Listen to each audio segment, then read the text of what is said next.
SSTVಯಲ್ಲಿ ಜಾಹೀರಾತು ನೀಡಲು ಈ ನಂಬರಿಗೆ ಸಂಪರ್ಕಿಸಿ. ಹಾಯ್ ಹಲೋ ನಮಸ್ಕಾರ, ನೀವು ನೋಡ್ತಾ ಇದ್ದೀರಾ SSTV. ನಾನು ರಚನಾ ನಂಜುಂಡ. ಇದೇ ನವೆಂಬರ್ 28ನೇ ತಾರೀಕು ನಮ್ಮ ಟಾಕಿಂಗ್ ಸ್ಟಾರ್ ಸೃಜನ್ ಲೋಕೇಶ್ ಅವರು GST ಅನ್ನೋ ಹಾರರ್ ಸಿನಿಮಾ ಮೂಲಕ ನಮ್ಮನ್ನ ಭಯಪಡಿಸೋಕಲ್ಲ ನಗ್ಸೋಕಂತ ಬರ್ತಾ ಇದ್ದಾರೆ. ಇವತ್ತು ಆ ಸಿನಿಮಾದಲ್ಲಿ ಒಂದು ಪ್ರಮುಖ ಪಾತ್ರಗಳನ್ನ ನಿರ್ವಹಿಸಿರುವಂತಹ ರವಿಶಂಕರ್ ಸರ್ ಹಾಗೂ ವಿನೋದ್ ಗೋಬ್ರಗಾಲ್ ಅವರು ನಮ್ಮ ಕಾರ್ಯಕ್ರಮದಲ್ಲಿದ್ದಾರೆ. ಬನ್ನಿ ಅವರನ್ನ ಕಾರ್ಯಕ್ರಮಕ್ಕೆ ಬರ್ಮಾಡ್ಕೊಳ್ಳೋಣ. ನಮಸ್ಕಾರ ಸರ್, ಇಬ್ಬರಿಗೂ ಸ್ವಾಗತ. ಸರ್, ಮೊದಲಿಗೆ ನೀವು ಹೇಳೋದಾದ್ರೆ ನಿಮ್ಮ ಪಾತ್ರ ಏನು ಸರ್ GST ಸಿನಿಮಾದಲ್ಲಿ? ನನ್ನ ಪಾತ್ರ ಇದರಲ್ಲಿ ಒಂದು ಬ್ಯಾಂಕ್ ಮ್ಯಾನೇಜರ್ ಪಾತ್ರ ಅಷ್ಟೇ. ಓಕೆ, ಅದ್ರ ಮೂಲಕನೇ ನಗಿಸ್ತೀರಾ ಹಾಗಾದ್ರೆ? ಹೇಗಿತ್ತು ಎಲ್ಲ ದೆವ್ವಗಳು ಅಂದ್ರೆ ಟ್ರೇಲರ್ ನೋಡಿದ್ವಿ, ಒಂದು ದೆವ್ವ ಅಂದ್ರೇನೆ ನಮಗೆ ಭಯ, ಆಮೇಲೆ ಒಂಥರ ಭಯ ಶುರುವಾಗುತ್ತೆ. ಅಂಥದ್ರಲ್ಲಿ ಇಷ್ಟು ದೆವ್ವಗಳಿದಾವೆ, ಅವ್ರ ನಡುವೆ ಎಲ್ಲ ಹೇಗಿತ್ತು ಆಕ್ಟ್ ಮಾಡೋದು? ನೀವು ಇವತ್ತಿನವರೆಗೂ ಕನ್ನಡ ಚಿತ್ರರಂಗದಲ್ಲಿ ಆಗಿ ಭಾರತೀಯ ಚಿತ್ರರಂಗದಲ್ಲಾಗಿ ಇಂಥ ದೆವ್ವಗಳನ್ನ ನೋಡೋದು ಸಾಧ್ಯ ಇಲ್ಲ. ಯಾಕೆ ದೆವ್ವಗಳು ಅಂತಂದ್ರೆ ಅವ್ರ ಪರ್ಟಿಕ್ಯುಲರ್ ಒಂದು ಪ್ಲೇಸ್ ಇರ್ತದೆ, ಅದು ಸ್ಮಶಾನ. ಅಲ್ಲಿ ಬಿಟ್ಟರೆ ಎಲ್ಲೂ ಇಲ್ಲ ಹುಣಸೆ ಮರ, ಇಲ್ಲ ಆಲದ ಮರ, ಇನ್ಯಾವುದೋ ಮರದ ಜೊತಾಡ್ಕೊಂಡಿರ್ಬೇಕು. ಆದ್ರೆ ಈ ದೆವ್ವಗಳು ಟೆಕ್ನಿಕಲ್ ಆಗಿ ಅಡ್ವಾನ್ಸ್ಡ್ ಈ ಲೈಫಲ್ಲಿ ತುಂಬಾ ಇಂಪ್ರೂವ್ ಆಗ್ಬಿಟ್ಟಿರ್ತದೆ. ಇವಕ್ಕೆ ಎಲ್ಲಾ ಶೋಕಿನೂ ಬೇಕು. ಕೊನೆಗೆ ಏನೋ ಬೇಕು ಅಂದ್ರೆ ಬ್ಯಾಂಕ್ನ ದರೋಡೆ ಮಾಡಕ್ ಬರ್ತದೆ. ಇಷ್ಟು ಮಾತ್ರ ಹೇಳ್ಬೋದು. ಅಲ್ಲಿಂದ ಮಿಕ್ಕಿದ್ದೆಲ್ಲ ಸಿನಿಮಾಗಳು ನೋಡಿ.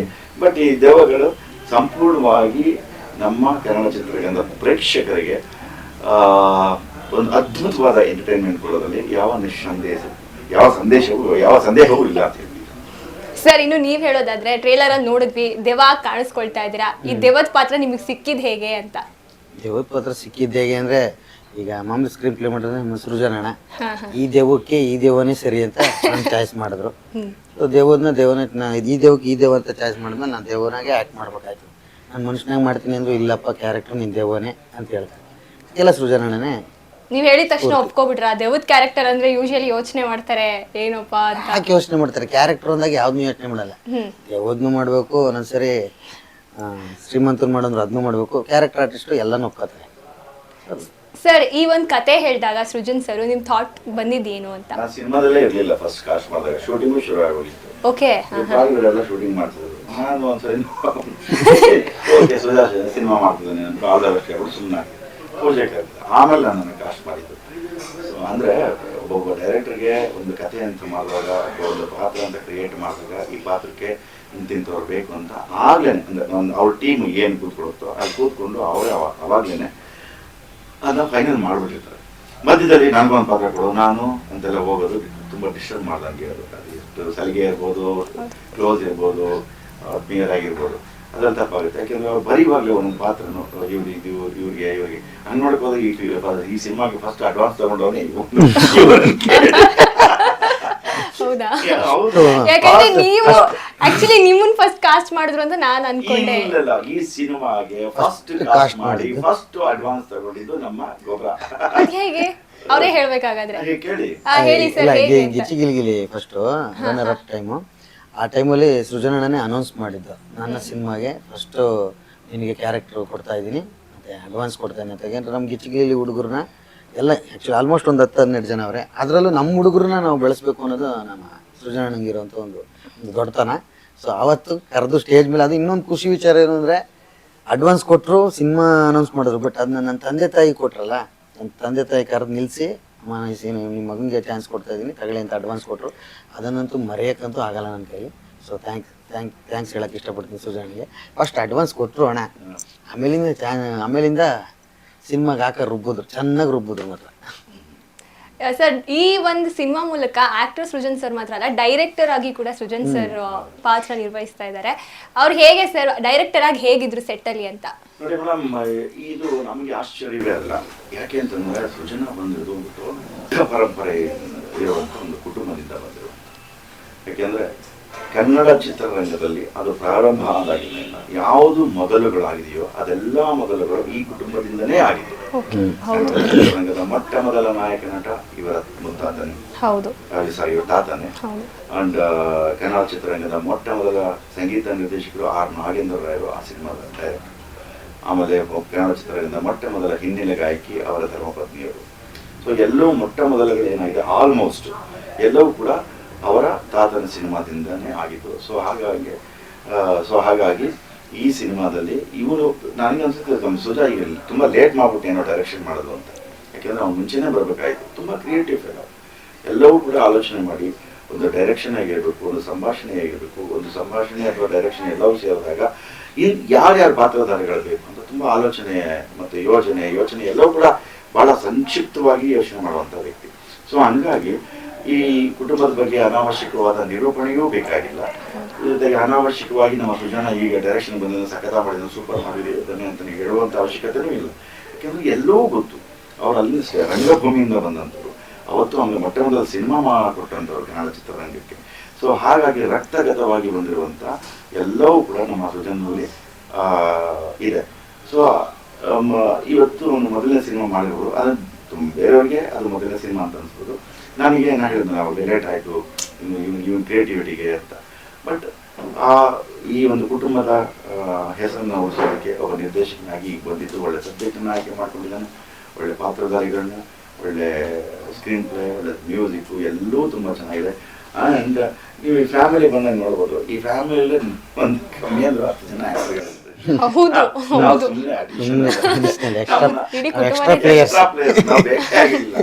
ಇಡೀ ಕುಟುಂಬ ಸೇರಿದ್ರೆ ಅವರೇ ಒಂದು ಸಿನಿಮಾ ಮಾಡೋಷ್ಟು ಆಕ್ಟರ್ಗಳು ಮಾಡಿದ್ದಾರೆ. ಎಲ್ಲರೂ ಕೂಡ ರಾಜ್ಯ ಪ್ರಶಸ್ತಿ ವಿಜೇತ ನಟರಲ್ಲಿ ಇರೋದು ಎಲ್ಲರೂ ಕೂಡ.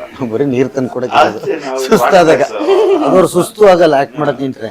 ಸೊ ಹಂಗಾಗಿ ಅವರು ನಾವೆಲ್ಲ ಈ ಕುಟುಂಬದ ಜೊತೆ ನಾವು ಕೂಡ ಭಾಗಿಯಾಗಿರೋದು ನಮ್ಮ ಅದೃಷ್ಟ ಅಂತ ನಾವು ತಿಳ್ಕೊತೀವಿ.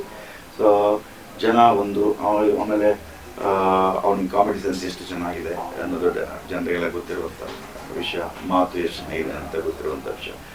ಸೊ ಹಾಗಾಗಿ ಅವನ ನಿರ್ದೇಶನದ ಈ GST ಸಿನಿಮಾಗೆ ಜನರು ಅಂದರೆ ನಾವು ಕೂಡ ಹೇಳ್ತಿದ್ದೀವಿ 100% ನಂಬಿಕೆ ಇಟ್ಟು ಸಿನಿಮಾಗೆ ಬರ್ಬೋದು. ನಾವು ಖಂಡಿತವಾಗ್ಲೂ 100ಕ್ಕೆ 100% ಎಲ್ಲರಿಗೂ ನಾವು ಒಂದು ಮನೋರಂಜನೆಯನ್ನು ಕೊಟ್ಟೇ ಕೊಡ್ತೀವಿ, ಅವ್ರನ್ನ ನಡೆಸ್ತೀವಿ ಅನ್ನೋ ನಂಬಿಕೆ ನಮಗಿದೆ.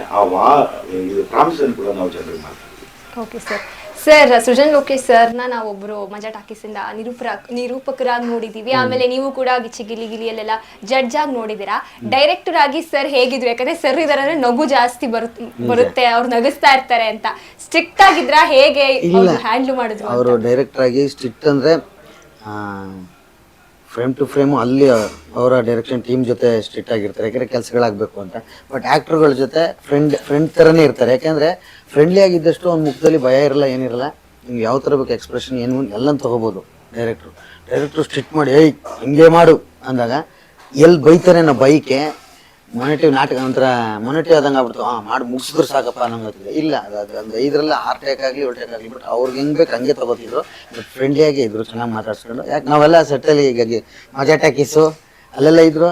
ಅವ್ರು ಸ್ಟ್ರಿಕ್ಟು ಅಂತೇನಿಲ್ಲ, ನಗ್ನಗ್ತ ಯಾವಾಗಲೂ ನಗ್ಸೋ ವ್ಯಕ್ತಿ ನಗ್ನಗ್ತಾನೆ ಇರ್ತಾರಂತೆ. ಅವ್ರು ಸ್ಟ್ರಿಕ್ಟ್ ಆದರೆ ಬೇರೆಯವ್ರು ನಗ್ಸಕ್ಕಂತೂ ಆಗಲ್ಲ. ನಗ್ನಗ್ತಾ ಇದ್ದಷ್ಟು ಬೇರೆಯವ್ರನ್ನ ನಗ್ಸೋದಕ್ಕೆ ನಮಗೆ ಜಾಗ ಸಿಗುತ್ತೆ. ಅದೇ ರೀತಿ ಯಾವಾಗಲೂ ನಗ್ನಗ್ತಾ ಇದ್ರು, ಪೀಸ್ಫುಲ್ ಆಗಿದ್ರು. ಸರ್, ಈ ಒಂದು ಸಿನಿಮಾದಲ್ಲಿ ದೊಡ್ಡ ತಾರಾ ಬಳಗನೇ ಇದೆ. ಈ ಪೋಸ್ಟರಲ್ಲೂ ನೋಡಿದೀವಿ, ಟ್ರೇಲರಲ್ಲೂ ನೋಡಿದೀವಿ. ಅಂದ್ರೆ ಆಲ್ಮೋಸ್ಟ್ ಎಲ್ಲರೂ ನಗ್ಸೋ ಅಂತವ್ರೆ. ಸೊ ನಾವು ಫಿಲ್ಮ್ ನೋಡಿದ್ಮೇಲೆ ನಗುತ್ತೀವಿ, ಬಟ್ ನಿಮಗೆ ಸೆಟ್ಟಲ್ಲೆಲ್ಲ ಎಷ್ಟು ತಮಾಷೆ ಆಗಿತ್ತು ಸರ್? ಒಂದು ಇದು ಸಿನಿಮಾ ಟೀಮ್ ವರ್ಕ್, ಒಬ್ಬರಿಂದ ಆಗೋದು, ಒಂದು ಟೀಮ್ ಸೇರಿ ಮಾಡೋದು. ಆ್ಯಂಡ್ ಒಂದು ಬೌಂಡೆಡ್ ಸ್ಕ್ರಿಪ್ಟಲ್ಲೇ ಬೇರೆ ಇರುತ್ತೆ, ಅದಾದ್ಮೇಲೆ ಫ್ಲೋರಿಗೆ ಬಂದಾಗ ಬೇರೆ ಥರ ಆಗುತ್ತೆ. ಫ್ಲೋರಲ್ಲಿ ನಾವು ಮಾನಿಟರ್ ಮಾಡೋವಾಗಲೇ ಬೇರೆ ಥರ ಆಗುತ್ತೆ. ಫೈನಲ್ ಟೇಕ್ ಎಸ್ಪೆಷಲಿ ಕಾಮಿಡಿಯಲ್ಲಿ ಇದಾಗುವಂಥದ್ದು ಸಹಜ, ಇದಾಗಲೇಬೇಕು ಕೂಡ. ಯಾಕೆಂದರೆ ಕಾಮಿಡಿ ಮಾಡೋದು ಅಷ್ಟು ಸುಲಭ ಅಲ್ಲ. ಸುಮ್ಮನೆ ಮಾಡ್ತೀವಿ ಅಂತಂದ್ರೆ ಕಾಮಿಡಿ ಕೇಳ್ತಾರೆ ಕತ್ತಿ ಅಲ್ಲಿಗೆ ನೋಡ್ದಂಗೆ ಕಾಮಿಡಿ ಮಾಡೋದು. ಈ ಕಡೆ ವಾಲಿದ್ರೆ ಓವರ್ ಆ್ಯಕ್ಟಿಂಗ್ ಆಗುತ್ತೆ, ಈ ಕಡೆ ವಾಲಿದ್ರೆ ಡಬ್ಬ ಥರದ್ದು ಏನು ಮಾಡಲೇ ಇಲ್ಲ ಅಂತ ಅನ್ಸ್ಕೊತೀವಿ. ಆ ಕತ್ತಿ ಅಲ್ಗಿನ ಮೇಲೆ ನಡ್ಕೊಂಡು ಹೋಗ್ತಾ ನಾವು ಕಾಮಿಡಿ ಮಾಡ್ತಾ ಹೋಗ್ಬೇಕು. ಅಭಾಸ ಅಂತ ಅನ್ಸ್ಬಾರ್ದು, ಹಾಸ್ಯಾಸ್ಪದ ಅಂತ ಅನ್ಸ್ಬಾರ್ದು. ಈ ನಿಟ್ಟಿನಲ್ಲಿ ನಾವು ಅದನ್ನ ಹೇಳಿದ್ನಲ್ಲ, ಬೌಂಡೆಡ್ ಸ್ಕ್ರಿಪ್ಟಿಂದ ಹಿಡಿದು ಫ್ಲೋರ್ ಬರೋ ತನಕ ಅಲ್ಲಿ ಡೈರೆಕ್ಷನ್ ಟೀಮ್ ಏನು ಕೆಲಸ ಮಾಡ್ತಾರೆ ಅಂತ ಅದ್ರ ಮೇಲೂ ಡಿಪೆಂಡ್ ಆಗುತ್ತೆ. ಜೊತೆಗೆ ಇಲ್ಲಿ ಗಿವ್ ಅಂಡ್ ಟೇಕ್ ಪಾಲಿಸಿ ಅಂತ ಇರುತ್ತೆ. ಅಂದರೆ ಒಂದು ಈಗೋನೇ ಇಲ್ದಿರೋಂಥ ಒಂದು ಟೀಮ್ಸ್ ಇರುತ್ತೆ. ಅಂದರೆ ನಾಣಿ ಆಗಿರ್ಬೋದು, ಗಿರಿ ಆಗಿರ್ಬೋದು, ಸುಜಾ ಆಗಿರ್ಬೋದು, ನಮ್ಮ ಇನ್ನೊಂದಷ್ಟು ಜನ ಆರ್ಟಿಸ್ಟ್ಗಳಾಗಿರ್ಬೋದು. ಇದನ್ನ ಗೊಬ್ಬರ ಹಾಕಿ ಹೇಳಿದ್ರೆ ನನ್ನ ಡೈಲಾಗ್ ನನಗೇನೋ ಒಂದು ಲೈನ್ ಕೊಟ್ಟಿರ್ತಾರೆ, ನನಗಿಂತ ನಮ್ಮ ಗೊಬ್ಬರಗಾರ ಹೇಳೋದು ತಕ್ಕಾಗುತ್ತೆ ಡೈಲಾಗ್. ಸುಜಾ ಈ ಡೈಲಾಗ್ ಮನೆ ಹಾಕೋ ಅನ್ನೋ ಮನೋಭಾವನೆ ಇರುತ್ತೆ. ಅದರಿಂದ ಇದನ್ನು ಗಿರಿಗೆ ಹಾಕು, ನಾನು ಹೇಳೋದು ಚೆನ್ನಾಗಿರುತ್ತೆ. ಇದು ಗಿವ್ ಅಂಡ್ ಟೇಕ್ ಪಾಲಿಸಿ ನಡೀತಾ ಹೋದಾಗ ಆಮೇಲೆ ಸ್ಪಾಂಟೇನಿಯಸ್ ಕ್ರಿಯೇಟ್ ಆಗೋದು. ಏನೋ ಒಂದು ಟೇಕ್ ಮಾಡ್ತಿರ್ತೀವಿ, ಟೇಕ್ ಮಾಡ್ತಾ ಅದಕ್ಕೆ ಡೈರೆಕ್ಟರ್ ಟಕ್ ಅಂತ ಏನೋ ಹೊಡಿಬೋದು, ಸರಿ ಈಗ ಗೊಬ್ಬರಕ್ಕಿಂತ ಸ್ವಲ್ಪ ಹಿಂಗೆ ಮಾಡ್ತಾರೆ ಚೆನ್ನಾಗಿರ್ತದೆ ಅಂತ ಡೈರೆಕ್ಟರ್ ಅಲ್ಲೇ. ಹೀಗಾಗಿ ಸ್ಪಾಂಟೇನಿಯಸ್ ಆಗಿ ಏನು ಅಂದರೆ ಒಬ್ರು ಹೇಳಿದ್ರೆ ಅದು ಡಿಸೈಡ್ ಆಗುತ್ತೆ. ನಾವು 15 ಜನನೂ ಒಪ್ಪಬೇಕು. ಎಷ್ಟು ಜನ ಆರ್ಟಿಸ್ಟ್ ಇರ್ತೀವಿ, ಅಷ್ಟು ಜನ ಚೆನ್ನಾಗಿದೆ. ಒಬ್ಬ ಚೆನ್ನಾಗಿಲ್ಲ ಅಂದ್ರು ಅವ್ನು ಕೇಳಬೇಕು, ಯಾಕೆ ಚೆನ್ನಾಗಿಲ್ಲ ಅಂತಂದ್ರೆ 15 ಜನ ಬಿಟ್ಕೊಡೋಣ, 16 ಜನ ಕೇಳೋಣ, ಯಾಕೆ ಚೆನ್ನಾಗಿಲ್ಲ ಅಂತಂದ್ರೆ ಅದು ಬೇಕು, ಅವ್ನು ಇಂಪಾರ್ಟೆಂಟ್ ಆಗುತ್ತೆ. ಇಲ್ಲ ನನಗೆ ಅದೇನೋ ಸ್ವಲ್ಪ ಹಂಗನಿಸ್ತು ಹಿಂಗನಿಸ್ತು, 15 ಜನ ಒಪ್ಪದಾಗ 16 ಜನ ನೀನು ಯಾಕೆ ಬೇಡ ಅಂತಿದ್ಯಾ ಅಂದರೆ ನಿಂದೇ ಸರಿ ಇಲ್ಲ ಯೋಚನೆ, ಈ 16 ಜನ ವಾಕ್ಯ ಮಾಡಲ್ಲ, ಇದು ಹಾಕೋಣ ನಮಗೆ ಒಪ್ಪಿಗೆ ಮುಖ್ಯ. ಸೊ ಹಂಗೆ ಸ್ಪಾಂಟೇನಿಯಸ್ ಆಗಿ ಏನೇನು ಕ್ರಿಯೇಟ್ ಆಗುತ್ತೆ ಹಾಸ್ಯಮಯವಾಗಿ ಅದನ್ನ ನಾವು ಅಡಾಪ್ಟ್ ಮಾಡ್ತಾ ಅಂದ್ರೆ ನೀವು ಆ ಟೈಮ್ ಅಲ್ಲಿ ಕೊಡ್ತಿದ್ದಂತ ಇನ್ಪುಟ್ ಗಳನ್ನ ಸರ್ ತಗೋತಿದ್ರು ಸೃಜನ್ ಸರ್, ಬಟ್ ಅವ್ರೇನು ಇದು ಮಾಡ್ತಿರ್ಲಿಲ್ಲ. ಇಲ್ಲ ಅದನ್ನೇ 15 ಜನ ಓಕೆ ಅಲ್ಲಿ ನಾವಿಬ್ರು ಮಾತಾಡ್ಕೊಂಡು ಡೈರೆಕ್ಟ್ ಹೇಳ್ತಿದ್ವಿ, ಓಕೆ ಸ್ನೇಹಿತ ಅನ್ನೋದಿಲ್ಲ, ಅಲ್ಲಿ ಸ್ಥಾನ ಬೇರೆ, ಅಲ್ಲಿ ಒಬ್ಬ ಡೈರೆಕ್ಟರ್ ಸ್ಥಾನ, ಆ ಕ್ಯಾಪೇ ಬೇರೆ. ಅಲ್ಲೋಗಿ ನಮಗೆ ಅನ್ಕೊಂಡಿದ್ವಿ ಮಾಡ್ಬೋದು ಅಂತ, ಅವ್ನು ಓಕೆ ಅಂದ್ರೆ ಮಾಡ್ಬೋದು, ಮಾಡ್ತೀವಿ. ಬಟ್ ಆಲ್ಮೋಸ್ಟ್ ನಮಗೆಲ್ಲ ಓಕೆ ಆಗಿತ್ತು. ಅಂದ್ರೆ ನಮಗಿಂತ ಇದೆಲ್ಲ ಹಿಂಗೆ ಮಾಡು ಅಂತ. ಸೊ ಹಂಗಾಗಿ ಕಾಮಿಡಿಯಲ್ಲಿ ನಿಮಗೆ ಎಲ್ಲಿವರೆಗೆ ಮಾಡ್ತಿರ್ತೀವೋ ಅಲ್ಲಿವರೆಗೆ ಕ್ರಿಯೇಟ್ ಆಗ್ತಾನೇ ಇರ್ತದೆ.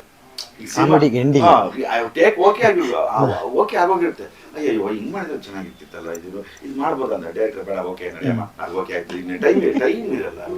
ಏನು ಅಂದ್ರೆ ನಾನು ಅನ್ಕೊಂಡು ಯಾರು ಕೆಲಸ ಮಾಡಿಲ್ಲ, ನಾವು ಅನ್ಕೊಂಡು ಮಾಡಿರೋದ್ರಿಂದ ಔಟ್ಪುಟ್ ಚೆನ್ನಾಗಿ ಬರೋದು. ನಾನು ಮಾತ್ರ ನಂದು ಮಾತ್ರ ಮುಗೀತು, ನಾನು ಚೆನ್ನಾಗಿ ಮಾಡಿದ್ರೆ ಸಾಕು, ಇವ್ರದ್ದು ಕಟ್ಕೊಂಡೇನು ಅವ್ರದ್ದು ಕಟ್ಕೊಂಡೇನು, ನನಗೆ ಮಾಡಿದವ್ರು ಸಿಕ್ಕಿಲ್ಲ, ನಾನೊಬ್ಬ ಡೈಲಾಗ್ ಹೇಳ್ಬಿಟ್ಟು ಕೂತ್ಕೊಂಡ್ರೆ ಹಂಗಿರ್ಲಿಲ್ಲ. ಅಲ್ಲೇನಾಯ್ತು ಅಂದ್ರೆ ಒಂದು ಟೀಮ್ ಆಗಿದ್ದಾಗ ನಾವುಗಳು ಎಲ್ಲರೂ ಅವ್ರ ಅಣ್ಣ ಹೇಳ್ದಂಗೆ 16 ಜನ ಒಪಿನಿಯನ್ ಕೇಳೋದು, ಒಬ್ಬ ಬೇಡ ಅಂದ್ರೆ 15 ಜನ ಒಪ್ಕೊಂಡ್ರೆ ಅದನ್ನ ಅಕ್ಸೆಪ್ಟ್ ಮಾಡ್ತಿದ್ರು. ಸೊ ಅದು ಹಂಗೆ ಆಗಬೇಕು. ಗೊಬ್ಬರ ಇದು ನೀನು ಹೇಳೋ ಡೈಲಾಗ ಅಂದರೆ ಗೊಬ್ಬರಂಗೆ ಹೇಳಿಸ್ಬಿಡು ಸೃಜಾ ಒಂದೊಂದ್ಸರಿ ಅನ್ನೋರು, ಸೃಜಾ ಗೊಬ್ಬರನ ಕೈಲಿ ಹೇಳಿಸ್ಬಿಟ್ಟಿದ್ದೆ ಅನ್ನೋರು. ಅಲ್ಲಿ ನಾನು ಅನ್ನೋದಿರಲಿಲ್ಲ. ನಾನು ಅನ್ನಿದ್ರೆ ನಾನು ಯಾಕೆ ಗೊಬ್ಬರನ ಡೈಲಾಗ್ ಕೊಡಬೇಕು, ನಾನು ಹೇಳ್ತೀನಿ. ನಿಮ್ ಫೈನಲ್ ಎಲ್ಲದೇನಿದೆ ಸಿನಿಮಾ ಚೆನ್ನಾಗಿ ಬರ್ಬೇಕು. ಹೌದು, ನನ್ನ ಪಾತ್ರ ಅನ್ನೋದಕ್ಕಿಂತ ಹೆಚ್ಚಾಗಿ ಸಿನಿಮಾ ಅನ್ನೋದು ಬಂದಿರೋದಕ್ಕೆ ಹೌದು, ಇನ್ನೊಬ್ಬರಿಗೆ ಮನರಂಜನೆ ಕೊಡೋದಕ್ಕೆ. ನನ್ನ ಬದುಕು ನನ್ನ ಜೀವನ ಅದು ಬೇರೆ ಸಪರೇಟ್. ಹೌದು ಸರ್, ಹೊಟ್ಟೆಪಾಡಿಗೆ ಬಂದಿರ್ಬೋದು, ನಾವು ಶೋಕಿಗೆ ಬಂದಿಲ್ಲ, ನಾವು ಬಂದಿದ್ದೆ ಹೊಟ್ಟೆಪಾಡಿಗೆ ಹಾಸ್ಕೊಂಡು. ಬಟ್ ಏನಕ್ಕೆ ಬಂದ್ವಿ, ಈ ಉದ್ಯಮನೇ ಯಾಕೆ ಆಯ್ಕೆ ಮಾಡ್ಕೊಂಡ್ವಿ? ಬೇಕಾದಷ್ಟು ಕೆಲಸ ಇತ್ತು, ಬಿಗ್ ಪಾಕೆಟ್ ಮಾಡ್ಬೋದು ಅಲ್ವಾ? ಬಸ್ ಸ್ಟ್ಯಾಂಡ್ ಅಲ್ಲಿ ಯಾಕಂದ್ರೆ ಬೆಳಗಿನ ಸಂಜೆವರೆಗೆ 6,000 ನೀವು 2 ನಿಮಿಷ ಚೈನ್ ಕಿತ್ಕೋಬೋದಾಯ್ತು. ಯಾವ್ದಣ್ಣ ಯೋಚನೆಗಳು ಯಾವ ಬರ್ತಾ ಇದಾವೆ? ಗಾರೆ ಕೆಲ್ಸಕ್ಕೆ ಹೋಗ್ಬೋದು, ಗಾರ್ಮೆಂಟ್ಸ್ಗೆ ಹೋಗ್ಬೋದು ಅಂತ ಹೇಳ್ತಾ ಇಲ್ಲ. ಅಲ್ಲ ಸರ್, ಎಷ್ಟು ಕೆಲಸಗಳಿದೆ, ಅದನ್ನ ಬಿಟ್ಬಿಟ್ಟು ಚೈನ್ ಕದಿಬಹುದು, ಪಿಕ್ ಪಾಟ್ ಬೇಗ ರೀ. ನಾವು ಅಣ್ಣ ಹೇಳಿದ್ದು ಹೋಗಿ ರೆಸ್ಟ್ ಮಾಡ್ಬೋದಲ್ಲ, ಜೀವನ ಕಟ್ಟಿಕೊಳ್ಳಿ ಕೆಲಸ ಬೇಕಾದ್ರೆ ಆಯ್ಕೆ ಮಾಡ್ತೀವಿ. ಈಗ ಪ್ಯಾಕೆಟ್ ಅದಕ್ಕೆ ನಾವು ಬಂದು ಬೆಂಗಳೂರು ಅಂತ ಮಹಾನಗರದಲ್ಲಿ ನೀವೇನ್ ಬೇಕು ಆದ್ರೆ ಆಯ್ಕೆ ಮಾಡ್ಕೊಂಡಿದ್ದು ನಾವೇನೋ ಕಲಾವಿದ ಆಗ್ಬೇಕು. ಕಲಾವಿದ ಆದ್ಮೇಲೆ ಅವನ ಆದ್ಯ ಜವಾಬ್ದಾರಿ ಏನು, ಇನ್ನೊಬ್ಬರಿಗೆ ಎಂಟರ್ಟೈನ್ಮೆಂಟ್ ಕೊಡೋದು. ಈಗ 5 ನಿಮಿಷದಲ್ಲಿ ನಾವಿಬ್ರು ಎಂಟರ್ಟೈನ್ಮೆಂಟ್ ಕೊಟ್ಟಿವಿ, ನೆಕ್ಸ್ಟ್ ಅಲ್ವಾ ಗದ್ವೋ ಬಿಟ್ವೋ ಪಿಕ್ ಪಾಕೆಟ್ ಪಿಕ್ ಪ್ಯಾಕೆಟ್ ಅಂದ್ರೆ ಚೈನ್ ಕಿತ್ಕೋಬೋದು ಅಂದ್ರೆ ಎಲ್ಲಿ ಮುಟ್ಕೊತಾರೆ ಕಿತ್ಕೊಂಡ್ಬಿಡ್ತಾರೆ ಅಂತ. ನಮ್ಮ ಆದ್ಯ ಜವಾಬ್ದಾರಿ ಏನು, ಅಲ್ಟಿಮೇಟ್ ಜನರಿಗೆ ಜಸ್ಟ್ 5 ನಿಮಿಷದಲ್ಲೇ ನೀವ್ ಹೆಂಗ್ ತಲೆ ಉಪಯೋಗಿಸಿದೀರಾ, ಹೆಂಗ್ ಕಾಮಿಡಿ ಹೆಂಗಾಗುತ್ತೆ ಅಂದ್ರೆ 5 ನಿಮಿಷಕ್ಕೆ ಇದೆರಡು ಡೈಲಾಗ್ ಬರ್ತದೆ, ಇದು ಉಟ್ಕೊಂಡು ಹೋಗ್ತಾನೆ ಇರ್ತದೆ, ಎಂಡೇ ಇಲ್ಲ. ಅದೇ ನನಗೆ ಕ್ಯೂರಿಯಾಸಿಟಿ ಮೂಡ್ತಿದೆ, ಇನ್ನ ಅಷ್ಟು ಜನ ಸೇರಿದೀರಾ ಅಂದ್ರೆ ಅಷ್ಟು ತಲೆಯಲ್ಲಿ ಅದೆಷ್ಟು ಕಾಮಿಡಿಗಳು ಬಂದಿದಾವೋ ಏನ್ ಕತೆನೋ ಅಂತ. ಗುಡ್ ಮೂಡಲ್ಲೇ ಇರಬೇಕು, ಇರಬೇಕು, ಎಲ್ಲ ತಮಾಷೆಯಾಗಿರ್ಬೇಕು, ಯಾರು ಸೀರಿಯಸ್ ಮಾಡೋದಿದ್ರೆ ಆಗದೇ ಇಲ್ಲ ಬಿಡಿ. ಅಲ್ಲ ಸರ್, ಹಂಗಾದ್ರೆ ಸಿನಿಮಾದಲ್ಲಿ ಒಂದು ಸೀರಿಯಸ್ ಸೀನ್ಗಳಿಲ್ವಾ? ಸಿನಿಮಾ ನೋಡಿ 28ಕ್ಕೆ ಬಂದ್ ಸಿನಿಮಾ ನೋಡಿ, ಸೀರಿಯಸ್ ಇದೆ. ನಿಮ್ಗೆ ಸೀರಿಯಸ್ ನೋಡ್ಬೇಕು ಅಂತಂದ್ರೆ ನೋಡಿ. ಬಟ್ ನಾವು ಟ್ರೇಲರ್ ನೋಡಿದಾಗ ಸೀರಿಯಸ್ ಅಂತ ಅನ್ಸಲ್ಲ, ನೋಡ್ಬೇಕಾಗಾದ್ರೆ ಕಾದ್ ನೋಡ್ಬೇಕು. ಸೀರಿಯಸ್ನೆಸ್ ಹೀರೋ ಸಿನಿಮಾ ಅಂತ ಅದು ನಮ್ಮಲ್ಲಿ 2 ಕ್ಯಾಟಗರಿ ಇದೆ, 3 ಕ್ಯಾಟಗರಿ. ಒಂದು ಸೀರಿಯಸ್ ನೋಡುವಂತ ಸಿನಿಮಾ, ಇನ್ನೊಂದು ಕಾಮಿಡಿ ನೋಡುವಂತ ಸಿನಿಮಾ, ಇನ್ನೊಂದು ಡಬಲ್ ಮೀನಿಂಗ್ ಕಾಮಿಡಿ ನೋಡುವಂತ. ಈ ಡಬಲ್ ಮೀನಿಂಗ್ ಕಾಮಿಡಿ ನೋಡುವಂತ ವರ್ಗ ನಾವು ತಪ್ಪು ಅಂತ ಹೇಳಕ್ಕೆ ಆಗಲ್ಲ. ಯಾವುದೇ ಕಾರಣ ಎಲ್ಲ ವರ್ಗದವರು ಇರ್ತಾರಲ್ಲ, ಆ ವರ್ಗನೇ ಬೇರೆ, ಈ ವರ್ಗನೇ ಬೇರೆ, ಈ ವರ್ಗನೇ. ಇದು ಎಲ್ಲಾ ವರ್ಗದವರು ನೋಡುವಂತ ಸಿನಿಮಾ ನಾವು ಮಾಡಿರುವಂಥದ್ದು. ಅವ್ರಿಗೆ ಅದನ್ನ ಎಂಟರ್ಟೈನ್ಮೆಂಟ್. ಯಾವುದು ಡಬಲ್ ಮೀನಿಂಗ್ ಕೇಳೋದು ನಾವು ಅದು ತಪ್ಪು ಅಂತ ಹೆಂಗೆ ಹೇಳಿ ನಮ್ಗೆ ಹಕ್ಕೆ ಇಲ್ಲ, ಯಾರಿಗೂ ಹಕ್ಕಿಲ್ಲ. ಅದು ಅದು ನೋಡೇ ಇರ್ತಾರೆ, ಅದು ಎಂಜಾಯ್ ಮಾಡೋರು ಮಾಡೇ ಮಾಡ್ತಾರೆ. ಕಾಶಿನಾಥ್ ಸರ್ ಎಂತ ಮೇಧಾವಿ, ಎಂತ ಜೀನಿಯಸ್ ಫಿಲಮ್, ಎಂತ ಜೀನಿಯಸ್ ಡೈರೆಕ್ಟರ್. ಅವರು ಡಬಲ್ ಮೀನಿಂಗ್ ಇಟ್ಕೊಂಡೆ ಸಿನಿಮಾ ಮಾಡ್ತಾರೆ. ಆದರೆ ಆ ಸಿನಿಮಾಗಳಲ್ಲಿ ಅದ್ಭುತವಾದ ಮೆಸೇಜು ಏನು ಸಿನಿಮಾಗಳು ಮಾಡಿದ್ರು ಹೌದು ಸರ್, ಅದನ್ನೆಲ್ಲ ಮೆಚ್ಕೋತಾರೆ. ಬಟ್ ಈಗ ಡಬಲ್ ಮೀನಿಂಗ್ ಮಾಡಿದ್ರೆ ಅಷ್ಟು ಜನ ಮೆಚ್ಕೊಳ್ಳೋ ಸಂಖ್ಯೆ ಕಡಿಮೆ ಆಗಿದೆ. ಇದೊಂದು ಸಿನಿಮಾ ಅಂದ್ರೆ ಫಸ್ಟ್ ಈಗ ನಾನು ಕೇಳ್ದಂಗೆ ನನ್ನ ತಾತಂದಿರ ನಮ್ಮ ತಾತನಿಗೆ ಜೇಮ್ಸ್ ಬಾಂಡ್ ಅಂದ್ರೆ ಇಷ್ಟ, ಅವನಿಗೆ CID ಕೆಲಸಗಳು ಇಷ್ಟ, ಓಕೆ, ಹುಡಿಕೊಂಡು ಹೋಗೋರು ಸಿನಿಮಾ. ಇನ್ನೊಬ್ಬ ತಾತನ ಕೇಳಿ ಅವನಿಗೆ ಐಟಮ್ ಸಾಂಗ್ಗಳು ನೋಡ್ಬೇಕು ಅನ್ನೋ ಆಸೆ. ಅಂದ್ರೆ ಒಂದು ಸಿನಿಮಾ ಅಂತ ಮಾಡ್ತಿದ್ರಲ್ಲ, ಯೋಚನೆ ಮಾಡಿ, ಫೈಟ್ ಇರಬೇಕು, ಒಬ್ಬಂಗೆ ಫೈಟ್ ಇಷ್ಟ, ಒಬ್ಬಂಗೆ ಐಟಮ್ ಸಾಂಗ್ ಇಷ್ಟ, ಒಂದು ಸಂಸಾರದ ಕತೆ ಒಬ್ರಿಗೆ ಇಷ್ಟ, ಅಷ್ಟೆಲ್ಲನೂ ಒಂದೇ ಸಿನಿಮಾದಲ್ಲಿ ತುಂಬ್ತಿದ್ರು ಅವಾಗ.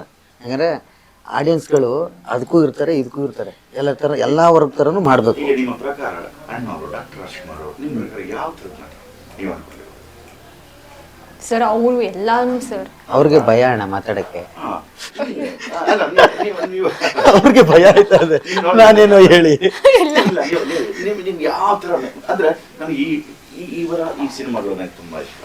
ನಾವೊಂದು ರಾಜ್ಕುಮಾರ್ ಸರ್ದು ಅವರು ತಮಾಷೆದು ಒಂದು ಸಿನಿಮಾ ಮಾಡಿದಾರೆ ಪಂಜರ ಅಂತ ಹೇಳಿ, ಅದ್ರಲ್ಲಿ ಅವ್ರ ಕಾಮಿಡಿ ಅದು ಇಷ್ಟ. ಆಮೇಲೆ ಬಂಗಾರದ ಪಂಜರ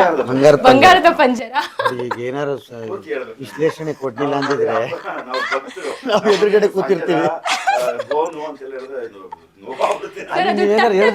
ತಲೆಗೆ ಉಳಿಯಲ್ಲ ಸರ್, ಅವ್ರ ಪಾತ್ರ ಉಳ್ಕೊಂಡಿರುತ್ತೆ, ಬಟ್ ಆ ಸಿನಿಮಾ ಹೆಸರು ಸ್ವಲ್ಪ ಅದು ಹಳೆ ಕಾಲದ ಹೆಸರುಗಳಲ್ವಾ, ಅಷ್ಟು ತಲೆ ಉಳಿಯಲ್ಲ. ಅವರು ಒಂದು ಅದ್ಭುತವಾದ ಸಿನಿಮಾ ಮಾಡಿದ್ರು. ಯಾಕೆ ನಮ್ಮ GST ಸಿನಿಮಾ ಬಗ್ಗೆ ಮಾತಾಡ್ತಿದ್ದಾಗ ಆ ಸಿನಿಮಾ ನೆನಪಾಯ್ತು ನನಗೆ. ಒಂದು ಅದ್ಭುತವಾದ ಸಿನಿಮಾ. ಒಬ್ಬ ನಟ ಎಲ್ಲವನ್ನು ಮಾಡಬಲ್ಲ ಅಂತ, ಒಬ್ಬ ಕಾಮಿಡಿಯನ್ಸ್ಗೆ ನೀವು ಯಾವ ಪಾತ್ರ ಕೊಟ್ಟರು ಮಾಡ್ತಾನೆ, ಆದ್ರೆ ಒಬ್ಬ ಸೀರಿಯಸ್ ನಟಿಗೆ ಕಾಮಿಡಿ ಕೊಟ್ಟರು ಮಾಡಕ್ಕೆ ಆಗಲ್ಲ, ಹೌದು ತುಂಬಾ ಕಷ್ಟ. ಇದು ಒಬ್ಬ ಕಾಮಿಡಿ ನಟನಿಗೆ ಇರುವಂತ ಅಡ್ವಾಂಟೇಜ್. ನಮ್ಮ ಅಣ್ಣವರು ಎಲ್ಲವನ್ನೂ ಮಾಡ್ತಿದ್ರು, ಆದ್ರೆ ಇವತ್ತಿನವರು ಅಣ್ಣವರ ಅತ್ಯದ್ಭುತ ಹಾಸ್ಯಮಯ ಚಿತ್ರ ಭಾಗ್ಯದ ಲಕ್ಷ್ಮೀ ಬರಮ್ಮ. ಹೌದು ಸರ್, ಅಲ್ವಾ? 100% ಆನಂದ. ಓ ಮೈ ಗಾಡ್, ಅದು ಎಷ್ಟು ಸಲ ನೋಡಿದ್ರು ನಗು ಬಂದೇ ಬರುತ್ತೆ. ಹೆಂಗ್ ಮಾಡಿದಾರೆ ಅಣ್ಣವರು? ಈಗೆಲ್ಲ ಇಲ್ಲ ಸರ್, ಖಂಡಿತ ಇಲ್ಲ. ಆಗ ರಿಯಲ್ ಸಿಮ್ಮನ್ನ ಕಾರ್ ಮೇಲೆ ಮಡಿಕೊಂಡು ಓಡಿಸ್ತಾರ ಅವ್ರು. ಅದನ್ನ ಯೋಚನೆ ಮಾಡಿ. ಈಗ ಏನಂದ್ರೆ ವಿಫೆಕ್ಟ್ಸ್ ಅವೆಲ್ಲ ಹೆಂಗೆ ಕೂತಿರ್ತದೆ ನೋಡ್ರಿ, ಅಲ್ಲಿ ಏನು ಇರುತ್ತೆ. ಏನಿಲ್ಲ. ಸರಿ, ರಿಯಲ್ ಸಿನಿಮಾ ತೆಗೆದು ನಿಮ್ ತಲೆ ಮೇಲೆ ಬಿಟ್ರೆ ನೀವು ಧೈರ್ಯವಾಗಿ ಕುತ್ಕೋತೀರಾ? ನೀವು ತಲೆ ಮೇಲೆ ಬಿಡಕ್ ನಿಮ್ಗೆ ಧೈರ್ಯ ಇದೆಯಾ? ತಗೊಬನ್ನಿ ಮತ್ತೆ. ತಲೆ ಮೇಲಲ್ಲ, ಅಣ್ಣವ್ರು ಕೆಳಗಡೆ ಕಾರ್ ಓಡಿಸ್ತಿರ್ತಾರೆ ಮೇಲೆ. ನಾನು ಓಡ್ಸಕ್ ನಾನ್ ರೆಡಿ, ಸಿಂಹ ತರಕ್ ನೀವ್ ರೆಡಿನಾ? ಏನೋ ಮಾಡಿ ನಾವು ತಗೊಂಡ್ ಬರ್ತೀವಿ ಸರ್, ನೀವು ಓಡಿಸ್ತೀರಾ, ಸೀನ್ ಅದಾಕ್ಟ್ ಮಾಡ್ತೀರಾ ಹಂಗೆ? ಹೌದು, ಅದು ಬೇರೆ ಇದೆ. ಆಪ್ಷನ್ ಇರಲಿಲ್ಲ, ಅವ್ರಿಗೆ ತರಲೇಬೇಕಾಯ್ತು. ಸರ್ಕಸ್ಗೆಲ್ಲ ಆಪ್ಷನ್ ಇತ್ತು, ಸರ್ಕಸ್ ನೋಡ್ಬೋದಿತ್ತು, ಪ್ರಾಣಿಗಳು ನೋಡ್ಬೋದು. ಆಮೇಲೆ ಬರ್ತಾ ಅದನ್ನ ಸರ್ಕಾರವೇ ಅವಾಯ್ಡ್ ಮಾಡೋಕೆ ಶುರು ಮಾಡಿತು, ಪ್ರಾಣಿಗಳನ್ನ ಹಿಂಸೆ ಮಾಡೋದು. ಈಗಿನ ಆಕ್ಟರ್ಗೆ ಹೊಡೆದಾಡಕ್ ಹೇಳಿ, ಅಂಬರೀಷ್ ಅಣ್ಣ ಎಲ್ಲ ಹುಲಿ ಜೊತೆ ಹೊಡೆದಾಡವ್ರೆ. ಆಮೇಲೆ ಇನ್ನೊಂದು ಪ್ರಭಾಕರ್ ಸರ್ ಒಂದು ಕಾಡಿನ ರಾಜ ಟಿ ಶಂಕರ್ ಅವರು ಎಷ್ಟು ಎಂತ ಸಿನಿಮಾಗಳು ಕೊಟ್ರು, ಗಂಧದ ಬಿಡಿದೆ ಕಾಡೋಳಿ ಎಲ್ಲ. ಸೊ ಅವೆಲ್ಲವೂ ಕೂಡ ಏನಂದ್ರೆ ಅಲ್ಟಿಮೇಟ್ಲಿ ಆ ಸಿನಿಮಾಗಳೆಲ್ಲ ಉಟ್ಕೊಂಡಂತ ಜನ ನಮ್ಮವರೇ. ಸೊ ನಾವು ಅವ್ರಿಗೆ ಏನ್ ಕೊಡಬೇಕು, ಒಂದು ಅವ್ರು ನಂಬುವಂತ, ಅವ್ರಿಗೆ ಮುಜುಗರ ಆಗಿರುವಂತ ಹಾಸ್ಯಮಯ ಸಂಪೂರ್ಣ ನಾನು ಒಂದು ಫೇಸ್ಬುಕ್ ಎಲ್ಲ ಬರೆದಿದ್ದೆ, ಇದು crystal clear comedy, clean comedy cinema. ಯಾವ ರೀತಿ ಡಬಲ್ ಮೀನಿಂಗ್ ಇಲ್ಲ, ಒಂದು ಅರ್ಥ ಇಲ್ಲವೇ ಇಲ್ಲ, ನೀಟ್ ಸಿನಿಮಾ. ಬನ್ನಿ ನೋಡಿ, ನಮ್ನೆಲ್ಲ ನೋಡಿ ನಂಬಿಕೆ ಇಟ್ಟಿದ್ರ, ಇಷ್ಟು ವರ್ಷ ಬೆಳೆಸಿದ್ರ, ಯಾವ ನಂಬಿಕೆಯಿಂದ ಒಬ್ಬ ನಟ ಚೆನ್ನಾಗಿ ಮಾಡ್ತಾರೆ ನೀನು ಅನ್ನೋ ಕಾರಣಕ್ಕೋಸ್ಕರ ನಾವು ಇಲ್ಲಿವರೆಗೆ ಬೆಳೆಸಿದ್ವಿ. ಇಲ್ಲಾಂದ್ರೆ ನಾವು ಯಾವತ್ತೂ ಆಚೆ ಹೋಗೋದಿತ್ತು. ಇವಾಗ ಅನ್ನ ಹಾಕಿದ್ದೀರಾ, ಆ ನಂಬಿಕೆಯಿಂದ ನಾನು ಅದನ್ನೇ ಹೇಳ್ತೇನೆ. GST ಅಂತ ಒಂದು ಸಿನಿಮಾ, ಒಂದು ದೊಡ್ಡ ಪರಂಪರೆ ಹಿನ್ನೆಲೆಯುಳ್ಳ ನಮ್ಮ ಸುಜನ್ ನಿರ್ದೇಶನದಲ್ಲಿ, ಅವನ ನಟನೆಯಲ್ಲಿ ನಾವು ಅವನ ಜೊತೆಗೆಲ್ಲ ಸೇರಿ ಮಾಡುವಂಥ ಸಿನಿಮಾ ನಿಮಗೆ 100% ಎಂಟರ್ಟೈನ್ಮೆಂಟ್ ನಾವು ಪಕ್ಕ ಕೊಡ್ತೀವಿ. ದಯವಿಟ್ಟು ಬಂದು ಸಿನಿಮಾ ನೋಡಿ. ಇನ್ನು ಬೈದಲ್ಲೂ ಮಾಡಿದೀವಿ ನಾವು. ಯಾಕಂದ್ರೆ ಈಗ ಅಣ್ಣ ರೆವೆನ್ಯೂ ನೋಡಿದಾಗ ಜನ ಏನೋ ಎಕ್ಸ್ಪೆಕ್ಟೇಷನ್ ಇಟ್ಟಿರ್ತಾರೆ, ಏನ್ ಕೊಡ್ತಾರೆ ತಡಿ. ಇನ್ನಷ್ಟು ಅಂದ್ರೆ ಕಾಮಿಡಿಯನ್ಸ್ಗಳಲ್ಲಿ ಬರೀ ಎಕ್ಸ್ಪೆಕ್ಟೇಷನ್ನೇ ಜಾಸ್ತಿ. ಈಗ ಏನೋ ಮಾಡ್ತಾನೆ ಇವ್ನು ಬಂದ ಅಂದ್ರೆ ಈ ಫ್ರೇಮ್ ಸಖತ್ ನಗ್ತದೆ ಅಂದಾಗ ನಾವು ಬಹಳ ಯೋಚನೆ ಮಾಡ್ಬೇಕು. ಸೊ ಜನಕ್ಕೆ ನಾವು ಮೋಸ ಮಾಡಬಾರ್ದು ಅಂದ್ರೆ ನಾವು ಹಾರ್ಡ್ ವರ್ಕ್ ಮಾಡ್ಲೇಬೇಕು. ಈಗ ಹಾರ್ಡ್ ವರ್ಕೇ ನಡೆದಿದ್ದು. ಈಗ ಸೃಜನ್ ಸರ್ದು ಡೈರೆಕ್ಷನ್ ಅಂದ್ರೆ ಈಗ ಮಜಾ ಟಾಕೀಸ್ ಅವೆಲ್ಲ ನೋಡ್ಕೊಂಡು ಬಂದಿರುತ್ತೆ ಜನ. ಸೃಜನ್ ಸರ್ ಥಿಯೇಟರ್ಗೆ ಬಂದ್ರು ಅಂದ್ರೆ ಒಂದಷ್ಟು ಪ್ಯಾಕೇಜ್ ಕಾಮಿಡಿ ಇದ್ದೇ ಇರುತ್ತೆ, ಮನೆ ಮುಂದೆ ಕೂತ್ ನಗ್ಬೋದು ಅಂತಾನು ಬರ್ತಾರೆ. ಸೊ ಅದನ್ನು ಮೈಂಡ್ಗೆ ಹಾಕೊಂಡು ಅಷ್ಟು ಟೀಮ್ ವರ್ಕ್ ಮಾಡಿರೋಂಥದ್ದು. ಸರ್, ಇನ್ನೇನು ಸಿನಿಮಾ ಬಿಡುಗಡೆ ಆಗ್ತಾ ಇದೆ, ನಮ್ಮ ವೀಕ್ಷಕರಿಗೆ ಹೇಳೋದಾದ್ರೆ ನೀವು ಏನೇನಿದೆ ನಿಮ್ಮ ಸಿನಿಮಾದಲ್ಲಿ ಕರಿಬೇಕು ನೀವು ಅವರನ್ನ? ಈಗ ಹೇಳಿಲ್ವಾ, full out and out comedy, ನಗ್ಬೇಕು, ನಗ್ತಾ ಇದ್ರೆ ಆರೋಗ್ಯವಾಗಿರ್ತಾರೆ ಅಂತ ಹೇಳ್ತಾರೆ. ಸೊ ಎಲ್ಲ ಒಂದು ಸೆಂಟಿಮೆಂಟ್ ಆಗಲಿ, ಫೈಟ್ ಆಗಲಿ, ನಗೋಗ್ಲಿ, ಎಲ್ಲ ಒಂದು ಪ್ಯಾಕೇಜಲ್ಲಿ ನಮ್ಮ ಸೃಜನ ಒಂದು ಒಳ್ಳೆ ನಿರ್ದೇಶನ ಮಾಡೋರು. ಫಸ್ಟ್ ಆಫ್ ಆಲ್ ಮಜಾ ಟಾಕೀಸ್ ಅವೆಲ್ಲ ನಿರ್ದೇಶನ ಮಾಡೋರು ನೋಡಿದ್ದೀರಿ, ಅದು ನೋಡೇ ನೀವು ಅವ್ರನ್ನ ಅಷ್ಟು ಒಪ್ಕೊಂಡಿದ್ದೀರಿ ಅಂದಮೇಲೆ ಸಿನಿಮಾ ನಿರ್ದೇಶನ ಮಾಡಿದ್ದಾರೆ. ಇನ್ನಷ್ಟು ಜನ ಒಪ್ಕೊಡ್ತೀರಾ ಅಂತ ನಾನು ಅನ್ಕೊಂಡಿದ್ದೀನಿ. ಸೊ ಇದೇ ನವೆಂಬರ್ 28ಕ್ಕೆ ಥಿಯೇಟ್ರಲ್ಲಿ ರಿಲೀಸ್ ಆಗ್ತಾ ಇದೆ. ಎಲ್ಲಗೊಂದು ಥಿಯೇಟ್ರಲ್ಲಿ ಸಿನಿಮಾ ನೋಡಿ ಅಂತ ಕೇಳ್ಕೊತೀವಿ. ಯಾಕಂದರೆ ಕನ್ನಡ ಸಿನಿಮಾಗಳನ್ನ ನಾವು ಕನ್ನಡದವರು ನಾವೇ ಬೆಳೆಸ್ಬೇಕು. ಅದೊಂದು ಅಂಗ್ಲಾಚ್ ಬೇಡ್ತಾವ್ನಿ ಅನ್ಕೊಬಿಡಿ ಬೇಕಾರೆ. ಸೊ ಬೇಡ್ತಾ ಇದ್ದೀನಿ ಅನ್ಕೊಬಿಡಿ, ನಮ್ಮ ಕನ್ನಡ ಸಿನಿಮಾನ ನಾವೇ ಗೆಲ್ಲಿಸ್ಬೇಕು. ಅದೇ ಕನ್ನಡ ಉಳಿಸಿ ಕನ್ನಡ ಬೆಳೆಸಿ ಅಂತ ಆ ಥರ ಆಗಿದೆ, ಬೇಡ್ತರ ಆಗ್ಬಿಟ್ಟಿದೆ. ಪ್ರಾರ್ಥನೆ ಪ್ರಾಮಿಸ್. ಬನ್ನಿ ಅಂತ ನಾವು ಆಕ್ಚುಲಿ ನಾನು ಒಂದು ಮದುವೆಗಾದ್ರೆ ಕಾಲ್ ಕಟ್ಬಿಟ್ಟು ಬನ್ನಿ ಅಂತ ಕರಿಬೋದು. ಸೊ ಸಿನಿಮಾ ನೀವು ಪ್ರೀತಿ ಪಟ್ಟು ನೀವು ಬಂದು ಮನ್ಸಾರ ನೋಡಿ ಆರೈಸ್ಬಿಟ್ಟು ಹೋಗ್ಬೇಕು ಅಂತ ಹೇಳ್ಕೊತೀನಿ. Okay sir, thank you so much sir. ಇಷ್ಟೊತ್ತು Thank ನಮ್ಮ you. ಜೊತೆ ನಿಮ್ಮ ಕಾಲ ಕಳೆದು ಬಿಟ್ಟು ನಿಮ್ಮ ಸಿನಿಮಾ ಬಗ್ಗೆ ಹೇಳಿದ್ದೀರಾ. ಅಣ್ಣ ನಂದು ಎಲಿಮಿನೇಷನ್ ಆಯ್ತು. ಗಿರಿ ಸರ್ ನಮ್ಮ ಜೊತೆ ಇದ್ದಾರೆ. ಬನ್ನಿ ಅವ್ರನ್ನ ಕಾರ್ಯಕ್ರಮಕ್ಕೆ ಬರ್ಮಾಡ್ಕೊಳ್ಳೋಣ ಸರ್. ನಮಸ್ಕಾರ. ನಮಸ್ಕಾರ. ಬಂದಾಯ್ತಲ್ಲ ಮತ್ತೆ ಮಾಡ್ಕೊಳ್ತೀರಾ? ಅಲ್ಲ ಸರ್, ನಮ್ಮ ಪದ್ಧತಿ ಸರ್. ಪದ್ಧತಿನ ರೀತಿ ರಿವಾಜು. ಈಗ ನೀವ್ ಚೆನ್ನಾಗಿರ್ತೀರಾ, ಆದ್ರೂ ಫಂಕ್ಷನ್ ಗಳಿಗೆ ಹೋದಾಗ ಕೇಳ್ತಾರೆ ಚೆನ್ನಾಗಿದ್ದೀರಾ ಈಗ ಬಂದ್ರಾ ಅಂತ. ಹಂಗೆ ನಮ್ದು ಒಂದು ಪದ್ಧತಿ. ಸದ್ಯ ನೀವು ಇದೀರಾ ಅಂತ ಕೇಳಿಲ್ಲ. ಹಂಗೆ ಸರ್ ಹೇಳಿ ಸರ್, ನೀವ್ ಹೇಳ್ಬೇಕು GST ಸಿನಿಮಾ ಬಗ್ಗೆ. ಇವರೆಲ್ಲ ಹೇಳಿದ್ರು ತಾನೆ ಸೇಮ್. ನಿಮ್ಮ ಪಾತ್ರದ ಬಗ್ಗೆ ಅವ್ರ ಪಾತ್ರದ ಬಗ್ಗೆ ಹೇಳಿದ್ದಾರೆ. ನಾವು ನಮ್ದು ನೋಡಿ, ನಾವು ಸೃಜನ್ ಜೊತೆ ಮಾಡ್ಬೇಕಾದ್ರೆ ಆಕ್ಟ್ ಮಾಡ್ಬೇಕಾದ್ರೆ ನಾವು ಹಿಂದೆ ಮುಂದೆ ಯೋಚನೆ ಮಾಡಲ್ಲ. ಯಾಕಂದ್ರೆ ನಮಗ್ ತೂಗುವಂತ ನಮಗ್ ಸೆಟ್ ಆಗುವಂತ ಪಾತ್ರನೇ ಕ್ರಿಯೇಟ್ ಮಾಡಿ ಅವ್ರು ಮಾಡಿರ್ತಾರೆ. ಅವರು ಓಕೆನಾ, ಅವರು ಡೈರೆಕ್ಷನ್ ಮಾಡ್ತೀರ ಅಂದಾಗ ಒಂಚೂರು ಸೂಪರ್ ಅಲ್ವಾ ಅಂತ ಅನ್ಸಿದ್ದೆ ನನಗೆ ಸತ್ಯ. ಇವಾಗ ಡೈರೆಕ್ಷನ್ ಮಾಡ್ತೀನಿ ಅಂದ್ರೆ ಇನ್ನೂ ಕ್ಯಾರೆಕ್ಟರ್ ಇನ್ನೂ ಚೆನ್ನಾಗಿರುತ್ತೆ. ಸೊ ಸುಜನ್ ಫ್ರೆಂಡ್ ಕ್ಯಾರೆಕ್ಟರ್ ಮಾಡಿದ್ದೀನಿ ನಾನು ಇದರಲ್ಲಿ. ದೇವ ಕ್ಯಾರೆಕ್ಟರ್ ಕೊಡ್ಲಿಲ್ಲ ನಿಮ್ಗೆ ಇದ್ರಲ್ಲಿ? ಆಕ್ಚುಲಿ ಅದು ಒಳ್ಳೆ ಕ್ಯಾರೆಕ್ಟರ್. ಏನೋ ಹೇಳಕ್ ಬಂದ್ರಿ ಅಂತ ನಾನು ಕ್ಯೂರಿಯಸ್ ಇಂದ ನೋಡ್ತಾ ಇದೀನಿ. ಆಕ್ಚುಲಿ ಅದು ಒಳ್ಳೆ ಕ್ಯಾರೆಕ್ಟರ್ ಅಂತ ಹೇಳ್ತೀನಿ. ಒಳ್ಳೆ ಕ್ಯಾರೆಕ್ಟರ್ ನಮ್ದು. ಓಕೆ. ಸೊ ಅದ್ರಲ್ಲಿ ಎಜುಕೇಟೆಡ್ ಕ್ಯಾರೆಕ್ಟರ್ ನಂದು. ಯಾಕೆ ಕೇಳ್ತೀರಾ ಅದೆಲ್ಲ? ನೀವು ಅದೆಲ್ಲ ಕೇಳಿ ಕ್ಯಾರೆಕ್ಟರ್ ಎಲ್ಲ ನೀವು ಯಾಕೆ ಕೇಳ್ತೀರಾ? ಗೊತ್ತಾಗ್ತಾ ಇದೆ ಬಿಡಿ ಸರ್, ಕೇಳೋದಿಲ್ಲ ನೀವು. ನಾವು ನೋಡಿ ನಾವು ಎಷ್ಟು ಚೆನ್ನಾಗಿ ಆಕ್ಟ್ ಮಾಡ್ತೀವಿ ಅಂತೆಲ್ಲ ಅನ್ಸ್ತಲ್ವಾ. ಸೆಕೆಂಡ್ ಹಾಫ್ ಅಲ್ಲಿ ಒಬ್ರು ಹೀರೋ ಇದಾರೆ ನಮ್ಮ ಪಿಕ್ಚರ್ ಅಲ್ಲಿ. ಅವ್ರು ಬಂದಾಗ ನಾವೇ ಸ್ತಬ್ಧರಾಗ್ಬಿಟ್ವಿ. ಸ್ತಬ್ಧ ಅಂದ್ರೆ ಮೂಕ ವಿಸ್ಮಿತ, ಏನೇ ಹಿಂಗೆಲ್ಲ ಮಾಡ್ತಾರ ಅಂತ. ಅವ್ರ ಆರ್ಟಿಸ್ಟ್, ಗ್ರೇಟ್ ಆರ್ಟಿಸ್ಟ್, ಅವ್ರ ಹೆಸರು ರವಿಶಂಕರ್ ಗೌಡ ಅಂತ. ಓ ಹೌದಾ? ಅವ್ರು ನೋಡಿ ನಾವೇ ಕಳ್ದೋಗ್ಬಿಟ್ಟು ಹಿಂಗೆಲ್ಲ ಮಾಡಿದ್ರೆ ನಮ್ಗೆ ಸ್ಪೇಸ್ ಇರಲ್ಲ. ಅವಾಗ್ಲೇ ಅವ್ರ ಏನು ಅಂದ್ರು ಗೊತ್ತಾ? ಆ ಸ್ಪೇಸ್ ಅಲ್ಲಿ ನಾವ್ ಇದೀವಿ ಅಂತ ಅನ್ಕೊಂಡ್ಬಿಟ್ವಿ ನಾವು. ನಾವ್ ಎಲ್ಲರದ್ದು ಪಾತ್ರನ ನಾವು ಲಿಫ್ಟ್ ಅಂದ್ರೆ ಚೆನ್ನಾಗಿ ಆಕ್ಚುಲಿ ನೀವು ಮಾಡೋದನ್ನು ನಾವೇ ಖುಷಿ ಪಟ್ಟು ನಾವೇ ಏನು ಮಾಡ್ಲಿಲ್ಲ. ನಮ್ಗೆ ಏನು ಬೇರೆ ಸುಮ್ಮನೆ ಆಗ್ಬಿಟ್ವಿ ನಾವು. ಇಂತ ದೊಡ್ಡ ಅಷ್ಟ್ ಚೆನ್ನಾಗಿ ಮಾಡ್ತಾರೆ. ಓಕೆ, ನೀವೇ ಅಷ್ಟ್ ಚೆನ್ನಾಗಿ ಮಾಡ್ತಾನೆ. ಇನ್ ನಾವೇನ್ ಮಾಡೋದ್ ಗೊತ್ತು? ಸೃಜನೆ ಬೇಡ, ನಾವೇನು ಮಾತಾಡೋದ್ ಬೇಡ, ಎಲ್ಲ ರವಿದೆ ಸೀನ್ ಇದೆ ಅಂತ ಬಿಟ್ಬಿಟ್ವಿ ನಾವು. ಹಂಗೆ ಇವರೆಲ್ಲ ಸೇರಿ ಸ್ಪೇಸ್ ಕೊಟ್ಟಿದ್ದಕ್ಕೆ ಆ ಪಾತ್ರಕ್ಕೆ ಒಂದು ಹೈಲೈಟ್ ಸಿಕ್ತ. ಅವ್ನ್ ಆಕ್ಟ್ ಮಾಡಿದಕ್ಕೆ ಆ ಸ್ಪೇಸ್ ಸಿಕ್ತು ನಮ್ಗೆ. ಅಂದ್ರೆ ದೂರ my favourite actor, my favourite. ಆತ್ಮೀಯರ ಬಳಗ, ಆತ್ಮೀಯ ನಟನಾ ಬಳಗ ನಮ್ದು. ಅದೇ ಹೇಳಿದ್ನಲ್ಲ ಅವೆಲ್ಲ ಗಿವ್ ಅಂಡ್ ಟೇಕ್ ಪಾಲಿಸಿ ನಮ್ಮಲ್ಲಿ. ಇವನು ಬಂದು ಹೇಳ್ತಾನೆ ಹಿಂಗೆ ಮಾಡೋದು ಸಖತ್ತಾಗಿರುತ್ತೆ ಅಂತ. ಸಖತ್ತಾಗಿರುತ್ತೆ. ಟಕ್ ನನ್ಗೆ ಹೊಡೆದಿರ್ಲಿಲ್ಲ. ನೀವು ಆಕ್ಟ್ ಮಾಡಿ ಎಡಿಟ್ ಮಾಡಿ ಮ್ಯೂಸಿಕ್ ಹಾಕಿ ನಗೋದ್ ಬೇರೆ. ನಮ್ಗೆ ಆನ್ ದ ಸ್ಪಾಟ್ ನಗ್ತಾ ಇದೀವಿ ನಾವು. Space on the spot enjoy ಮಾಡಿದೀವಿ ಅಮ್ಮ. ಎಂಜಾಯ್ ಮಾಡಿದೀವಿ ನಾವು ಸಿನಿಮಾ. ಅಂದ್ರೆ ಅಷ್ಟು ಸ್ಪೇಸ್ ಡೈರೆಕ್ಟರ್ ನಮಗ್ ಕೊಟ್ಟಿದ್ರು. ಇಲ್ಲ ಇವಾಗ ಈ ಕ್ಯಾರೆಕ್ಟರ್ಗೆ ರವಿಶಂಕರ್ರೇ ಬೇಕು ಅಂತ ಕೂತ್ ಮಾಡಿಸ್ಕೊಂಡ್ರು. ಇಲ್ಲ ಅಂತ ಇವ್ರು ನೋಡಿ ಎಷ್ಟು ಎಂಜಾಯ್ ಮಾಡ್ತೀರಾ ನೀವೇ ಅಂತ. ನನ್ನ ಫ್ರೆಂಡು ಚೆನ್ನಾಗ್ ಮಾಡ್ಬಿಟ್ಟಿದೆ ಅಂತ ಹೇಳ್ತಾ ಇಲ್ಲ, ನಾನ್ ಎಂಜಾಯ್ ಮಾಡಿ ಆಸ್ ಎ ಪ್ರೇಕ್ಷಕ ನಾನು ಎಂಜಾಯ್ ಮಾಡಿದೆ ಕ್ಯಾರೆಕ್ಟರ್. ಆಕ್ಟ್ ಮಾಡೋ ಟೈಮಲ್ಲಿ ಎಂಜಾಯ್ ಮಾಡಿದೆ. ಸೊ ಅದೇ ತರ ಎಲ್ಲಾ ಕ್ಯಾರೆಕ್ಟರ್ಗಳು ಹಂಗೆ ಇದೆ. ಬೇರೆ ಬೇರೆ ತರ ಇದೆ. ಅಷ್ಟೇ 100% ಥಾಟ್ ಪ್ರೊಸೆಸ್ ಅದೇ ನಗ್ಸೋದು. ನಮ್ಮ ಯೋಚನೆ ಅದು. ಜನರಿಗೆ 100% ಎಂಟರ್ಟೈನ್ಮೆಂಟ್ ಕೊಡಬೇಕು, ಅವ್ರು ಒಪ್ಬೇಕು, ನಮ್ಮ ಸಿನಿಮಾ ಗೆಲ್ಲಿಸ್ಬೇಕು ಅಷ್ಟೇ. ನಾವೆಲ್ಲ ಗೆಲ್ಲಬೇಕು. ನಾವೆಲ್ಲ ಗೆದ್ರೆ ನಮ್ಗೆ ಇನ್ನೊಂದು ಸಿನಿಮಾ ಮಾಡುವ ಸ್ಫೂರ್ತಿ, ಮಾಡೋದಕ್ಕೆ ಸ್ಫೂರ್ತಿ, ನಮ್ಮ ನಿರ್ದೇಶಕರಿಗೆ ಇನ್ನೂ ಹುಮ್ಮಸ್ಸು, ಉತ್ಸಾಹ ಕೊಟ್ಟಿದ್ದಾರೆ. ಇನ್ನೊಂದು ಸಿನಿಮಾದಲ್ಲಿ ಎಲ್ಲ ಮಾಡ್ತೀವಿ, ಎಲ್ಲ ಸೇರ್ತೀವಿ. ನಮ್ಗೆ ಕಾಫಿ ಟೀ ಹಾಕೋದ್ ಗೊತ್ತಿಲ್ಲ, ಪಾನಿಪುರಿ ಅಂಗಡಿ ಗೊತ್ತಿಲ್ಲ, ನಮ್ಗೆ ಗೊತ್ತಿರೋದು ಆಕ್ಟಿಂಗ್ ಒಂದೇನೆ. ಸೊ ಆಕ್ಟಿಂಗೇ ಮಾಡ್ಬೇಕು ನಾವು. ಜನನು ಅದನ್ನೇ ಎಕ್ಸ್ಪೆಕ್ಟ್ ಮಾಡ್ತಾರೆ ಸರ್, ನೀವೆಲ್ಲ ನಗಿಸ್ಬೇಕಂತ ಹೇಳಿ. ಉದ್ಯಮಕ್ಕೆ ಒಂದು ಪಾಸಿಟಿವ್ ಎನರ್ಜಿ ಬರುತ್ತೆ. ಎಲ್ಲವೂ ಅಷ್ಟೇ. ಜನಕ್ಕೆ ಆದ್ರೆ ಒಂದು ಉದ್ಯಮಕ್ಕೆ, ಒಂದು ಜನಗಳಿಗೆ ಒಂದು ನಾವು ಸ್ವಾರ್ಥ ಕೇಳಬೇಕು ಅಂದ್ರೆ ನಮಗೂ ನಮಗೂ ಸೇರಿಸಿ ಎಲ್ಲವೂ ಇದೆ ಇದರಲ್ಲಿ. ಸೊ ಅಲ್ಟಿಮೇಟ್ಲಿ ನಮ್ಮ ಇವತ್ತಿನ ಕನ್ನಡ ಚಿತ್ರರಂಗದ ಪರಿಸ್ಥಿತಿಗೆ ನಾವು ಒಳ್ಳೆ ಸಿನಿಮಾಗಳನ್ನೇ ಮಾಡಬೇಕಾಗುತ್ತೆ. ನಮ್ಮ ಶಕ್ತಿಗೆ ಮೀರಿ ಗೆಲ್ಲುವಂತ ಪ್ರಯತ್ನ ಮಾಡಲೇಬೇಕು. ಅದು ಕಾಮಿಡಿಯಿಂದನೋ ಅಥವಾ ಒಂದು ಸೀರಿಯಸ್ ಇಂದನೋ ಅಥವಾ ಇನ್ ಯಾವುದೇ ತರದ ಪಾತ್ರದಿಂದ ಒಬ್ಬ ಡೈರೆಕ್ಟರ್ ಇಂದ ಒಂದು ಸಿನಿಮಾ ತಂಡದಿಂದ ಪ್ರಯತ್ನ ಆಗ್ಬೇಕು. ಒಬ್ಬರದಿ ಈಗ ನಾನು ಕೆಟ್ಟ ಪಾತ್ರನೂ ಮಾಡಿದ್ದೀನಿ, ಕೆಟ್ಟ ನಟನೂ ಮಾಡಿದ್ದೀನಿ. ನನ್ನ ಪಾತ್ರ ಕೆಲವ್ರಿಗೆ ಇಷ್ಟನೂ ಆಗುತ್ತೆ, ಕೆಲವ್ರಿಗೆ ಇಷ್ಟನೂ ಆಗುತ್ತೆ. ಅದು ಡಿಪೆಂಡ್ಸ್, ನೀವು ಯಾವ ಥರ ನನ್ನ ನೋಡ್ತೀನಿ ಅನ್ನೋದ್ರ ಮೇಲೆ ಡಿಪೆಂಡ್ ಆಗುತ್ತೆ. ಸೊ ಹಂಗಾಗಿ ನಮಗೆ ಒಟ್ಟಾರೆ ಉದ್ಯಮಕ್ಕೆ ಒಳ್ಳೇದಾಗಬೇಕು. ಉದ್ಯಮಕ್ಕೆ ಒಳ್ಳೇದಾದ್ಮೇಲೆ ಇನ್ನೊಂದಷ್ಟು ಜನ ಪ್ರೊಡ್ಯೂಸರ್ ಬರಬೇಕು, ಇನ್ನೊಂದಷ್ಟು ಜನ ನಿರ್ದೇಶಕರುಗಳು ಬರಬೇಕು. ಇದು ಚಕ ಅಂತ ಆಗ್ತಿರ್ಬೇಕು ಇವತ್ತಿನ ಪರಿಸ್ಥಿತಿಗೆ. ನಾನು ಹೇಳ್ತೇವೆ, ಯಾಕಂದ್ರೆ ಒಂದು ಸುವರ್ಣ ಯುಗನೇ ನೋಡ್ಬೋದು ನನ್ನ ಚಿತ್ರದಲ್ಲಿ. ಅಲ್ಲೆಲ್ಲ ಮಧ್ಯದಲ್ಲಿ ಏನೋ ಮಿಸ್ ಆಗ್ತದೆ. ಯಾವ ಕಾರಣ ಹುಡುಕ್ತಾ ಇದೀವಿ, ಸಿಗ್ತಾ ಇಲ್ಲ ನಮ್ಗೆ. ಸೊ ನಿಮಗೂ ಗೊತ್ತಾಗ್ತಲ್ವಾ ಸರ್, ಬಿಕಾಸ್ ನೀವು ತುಂಬಾ ಕಳ್ದಿದ್ದೀರಾ. ಕಾರಣ ಹುಡುಕ್ತಾ ಇದೀವಿ, ಸಿಗ್ತಾ ಇಲ್ಲ ಅಂತ ಹೇಳ್ತಾವ್ರೆ. ಅಲ್ಲ ಸರ್, ಒಂದ್ ಗೆಸ್ ಅಲ್ಲಿ ಏನಾದ್ರೂ ಇರ್ಬೋದು ಇಲ್ಲ ಮೇಡಮ್, ಹಂಗ ನಿಮ್ಮ ಅನ್ನ ಸ್ಥಿತಿನ ನಮ್ಗೆ ಹೆಂಗ್ ಅರ್ಥ ಮಾಡ್ಕೊಳಕ್ಕಾಗತ್ತೆ? ನಿಮ್ ತಲೆಯಲ್ಲಿ ಏನ್ ಓಡ್ತಾ ಇದೆ ಅಂತ ಹೆಂಗ್ ಗೊತ್ತಾಗುತ್ತೆ ನನಗೆ? ನಿಮ್ಮನ್ನ ಬಲವಂತವಾಗಿ ಕರ್ಕೊಂಬಂದ್ ನಾನು ಸಿನಿಮಾ ತೋರಿಸುತ್ತೇನೆ. ಕೈ ಚೆಪ್ಪಿ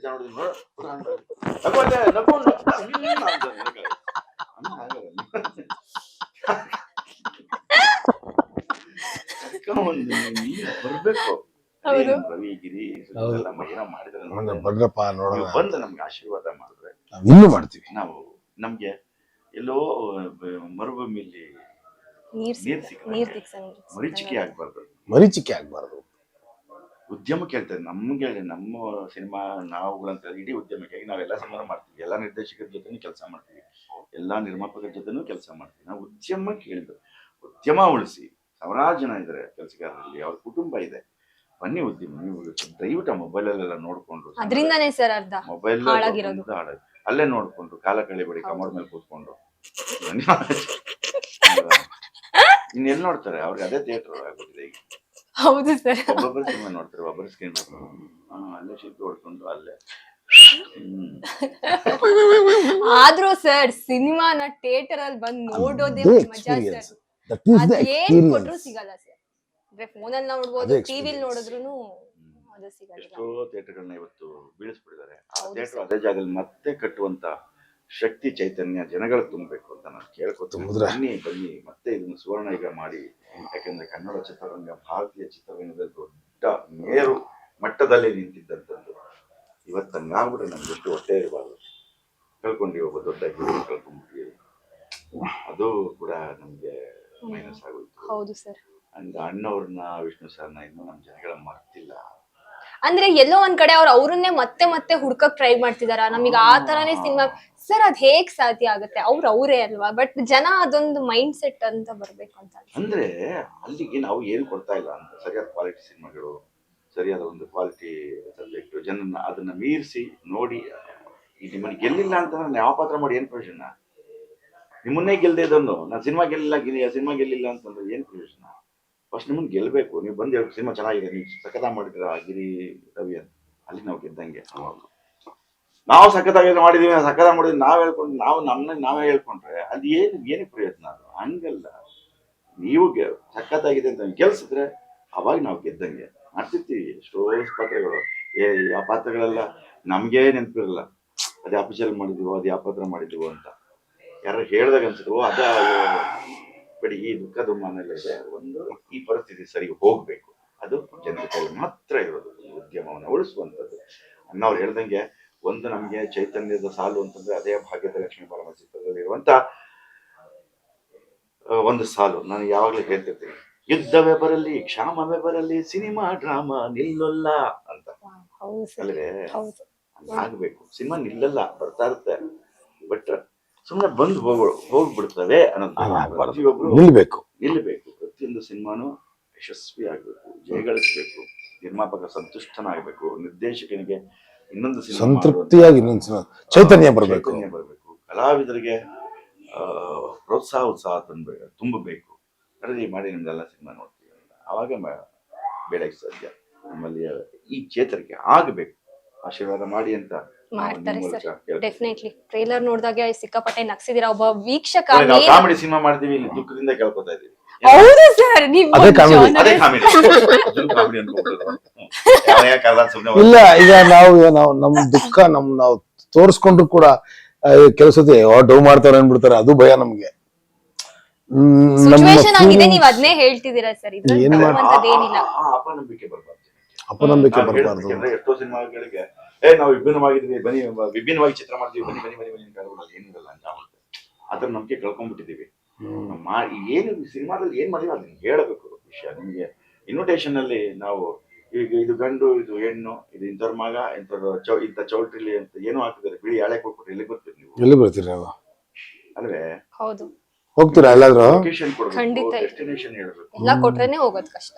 ಬನ್ನಿ ಈ ತರ ನಾವು ಆರ್ಕೆಸ್ಟ್ರಾ ಇಟ್ಟಿದೀವಿ ಅಲ್ವಾ, ಅವಾಗ ಆರ್ಕೆಸ್ಟ್ರೇಟ್ ಅವರು ಅಂತನಾದ್ರು ಬರೋರು ಅಲ್ವಾ, ಈಗ ಅದು ಹೊಟ್ಟೋಗಿ. ಹೌದು, ಇಂಥ ಊಟ ಅಂತ ಅಡಿಗೆ ಎಲ್ಲ ಇರುತ್ತೆ ಅಂತ ನಿಮ್ಗೆ ಅನ್ಸದ್ಮೇಲೆ ನೀವು ಬರೋದು. ಆ ನಂಬಿಕೆನ ನಿಮ್ಮ ಹತ್ರ ಬರ್ಸ್ಬೇಕು ನಾವು. ನನ್ ಬರ್ಸಿದೀರಾ ಸರ್? ಬರ್ಸುವಂತ ಸಿನಿಮಾನೇ GST ಟ್ರೇಲರ್ ಮೂಲಕ.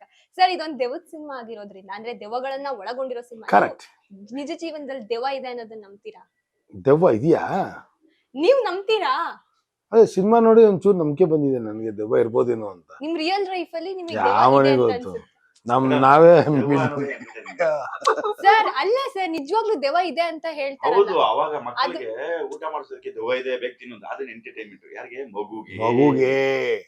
ನೀವು ದೆವ್ವನ ಎಂಟರ್ಟೈನ್ಮೆಂಟ್ ಅಂತಿದ್ರೆ ನಿಜವಾಗ್ಲೂ ದೆವ್ವ ಇದೆಯಾ? Comedy piece, comedy piece. ನೀವು ನೋಡಿ ಇಂಗ್ಲಿಷ್ ಪಿಕ್ಚರ್ ಅಲ್ಲಿ ಬರೀ ವೈಟ್ ಡ್ರೆಸ್ ಅಲ್ಲೇ ಇರ್ತಾರೆ. ಇಂಗ್ಲಿಷ್ ಸಿನಿಮಾ ನೋಡಿ ಎದೆ ಎದೆ ಹೊಡ್ಕೋತಾರೆ ಭಯಕ್ಕೆ ಸರ್. ಯಾವುದು? ಅದು ಎಂಟರ್ಟೈನ್ಮೆಂಟ್. ತಮಾಷೆನಾ? ಅಯ್ಯೋ ಭಯ, ಎಂಟರ್ಟೈನ್ಮೆಂಟ್. ಸುಮ್ನೆ ಎದೆ ಹೊಡ್ಕೊಳ್ಳೋದು ಹೆಂಗೆ? ಹೊಡ್ಕೊಂಡು ಚೆನ್ನಾಗಿರುತ್ತೆ. ಅಯ್ಯೋ ಭಯ, ಅದು ಎಂಟರ್ಟೈನ್ಮೆಂಟ್. ದೆವ್ವ ಒಂದು ಹೀರೋ. ನಾನು ಹೊಸದಾಗಿ ಕೇಳ್ತೀನಿ, ದೆವ್ವ ಭಯ ಅಂತ ಗೊತ್ತು, ಸತ್ ಮೇಲೆ ಒಂದ್ ಪ್ರೇತಾತ್ಮ ಆಗುತ್ತೆ, ಆತ್ಮ ಆಗುತ್ತೆ ಅಂತೀನಿ. ಬಟ್ ನೀವೇನೋ ಹೊಸದಾಗಿ. ನಮ್ ಪ್ರಕಾರ ದೆವ್ವ ಎಂಟರ್ಟೈನ್ಮೆಂಟ್. ಒಳ್ಳೆ ನಟ, ಒಳ್ಳೆ ನಟಿ. ಅದ್ ನೋಡಿ ಬಂದ್ಬಿಟ್ಟು ಅನ್ನತ್ತೆ ಪಾಪ. ನಾವ್ ಯಾವ ತರ ಅಂದಿದೀವಿ ಇವತ್ತು ನೋಡಿ ಎಂತ ಎಂಟರ್ಟೈನ್ಮೆಂಟ್ ದೆವ್ವ ಅದು. ಆ ತರ ಒಂದು ದೆವ್ವದ ಪರ್ಸೆಪ್ಷನ್ ನನಗೆ ಇದ್ದಿದ್ದೇ ಚೇಂಜ್ ಮಾಡ್ಬಿಟ್ರಿ. ದೆವ್ವ ಅಂದ್ರೆ ಭಯ, ಆತ್ಮ ಆತ್ಮ ದೆವ್ವ ಇದೆ, ಆದ್ರೆ ಒಳ್ಳೆ ಎಂಟರ್ಟೈನರ್ ದೆವ್ವ. ಊಟನೇ ಮಾಡ್ತಿರ್ಲಿಲ್ಲ. ಇಲ್ಲ ದೆವ್ವ ತಿನ್ನುತ್ತರವಿ. ಒಂದೇ ಪ್ರಶ್ನೆ, ನೀವು ದೆವ್ವಗ್ ಭಯ ಪಡ್ತೀರಾ? ದೆವ್ವಗ್ ಭಯ ಎಂಟರ್ಟೈನ್ಮೆಂಟ್, ಎಂಜಾಯ್, ಕಾಮಿಡಿ. ಭಯ ಪಡಲ್ಲ ಹಾಗಾದ್ರೆ? ಕಾಮಿಡಿ. ಸ್ಮಶಾನಕ್ಕೆ ಹೋಗಿ ಕೂರಿಸಿ, ಅಲ್ಲೇ ಗುಂಡಿ ತಗೊಂಡ್ಬಿಟ್ಟು ಮಾತಾಡ್ಸಿ ಒಂದ್ ಸಿಚುವೇಶನ್ ಕೊಡ್ತೀನಿ. ನೀವು ಮಲ್ಗಿರ್ತೀರಾ, ಫುಲ್ ಕತ್ಲಾಗ್ಬಿಡುತ್ತೆ, ಫುಲ್ ಗೆಜ್ಜೆ ಸೌಂಡ್, ಫುಲ್ ಆಪ್ತ ಮಿತ್ರ ತರ. ಭಯ ಪಡ್ತೀರಾ? ನಗ್ತೀರಾ? ಓ ಆಪ್ತ ಮಿತ್ರ ತರ ಅಂದ್ರಿ. ಎಂಟರ್ಟೈನ್ಮೆಂಟ್. ಇವತ್ತು ನಮ್ಗೆ ಕಲ್ಪನಾ ಗಂಧದ ಗುಡಿಯಲ್ಲಿ ಅವ್ರು ಬಿಡಿಸಿರೋ ಎಂಟರ್ಟೈನ್ಮೆಂಟ್. ಉಪೇಂದ್ರ ಸರ್ ಅಷ್ಟಪ್ಪ ಕೊಟ್ಟಿಟ್ಕೊಂಡು ಕಲ್ಪನಾ ತರ ನಿಮ್ಗೆ ಎಂಟರ್ಟೈನ್ಮೆಂಟ್ ಭಯ ಎಂಟರ್ಟೈನ್ಮೆಂಟ್ ಅಲ್ವಾ? ನಮಗೋಸ್ಕರ ಮಾಡಿದ್ ಪಿಕ್ಚರ್ ಅದು. ಅವತ್ತಿನ ಎಂಜಾಯ್ ಮಾಡ್ಲಿ ಅಂತ ನಮ್ಮ ಹಿರಿಯರು ದೆವ್ವ ಇದೆ ಅಂತ ಒಂದು ಪಾತ್ರವನ್ನ ಸೃಷ್ಟಿ ಮಾಡಿದ್ರು. ಆ ಪಾತ್ರ ನಮ್ಗೆಲ್ಲ ಊಟ ಮಾಡಿಸ್ತು. ಆ ಪಾತ್ರ ನಮ್ಮನ್ನ ರಾತ್ರಿ ಎಲ್ಲೂ ಹೋಗದಂಗೆ ತಡೆ ಹಿಡಿತು. ಆ ಪಾತ್ರ ನಮ್ಮನ್ನ ತಡರಾತ್ರಿ ಮನೆಗೆ ಬರ್ದಂಗೆ ತಡೆ ಹಿಡಿತು. ಆ ಪಾತ್ರ ನಮ್ಮನ್ನ ಒಬ್ಬೊಬ್ರೆ ರಾತ್ರಿ ಓಡಾಡ್ದಂಗ್ ಮಾಡ್ತು. ಒಂದು ಕ್ರಿಯೇಟ್ ಮಾಡಿದಂತ ಪಾತ್ರ ಇದೆಯಲ್ಲ, ಇನ್ನೊಂದಿಲ್ಲ.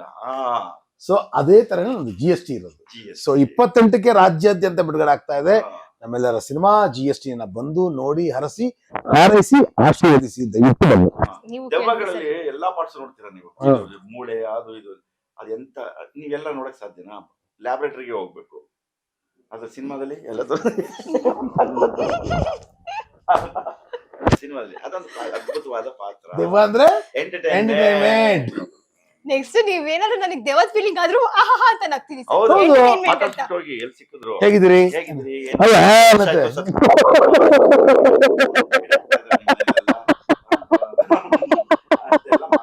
ನೀವೊಬ್ಬ ಮನುಷ್ಯರ ಒಳಗಡೆ ದೆವ್ವ ಹೋದ್ರು ಹಾಯ್ ದೆವ್ವ ಅಂತ ಮಾತಾಡಿಸ್ತೀವಿ. ಹೌದು.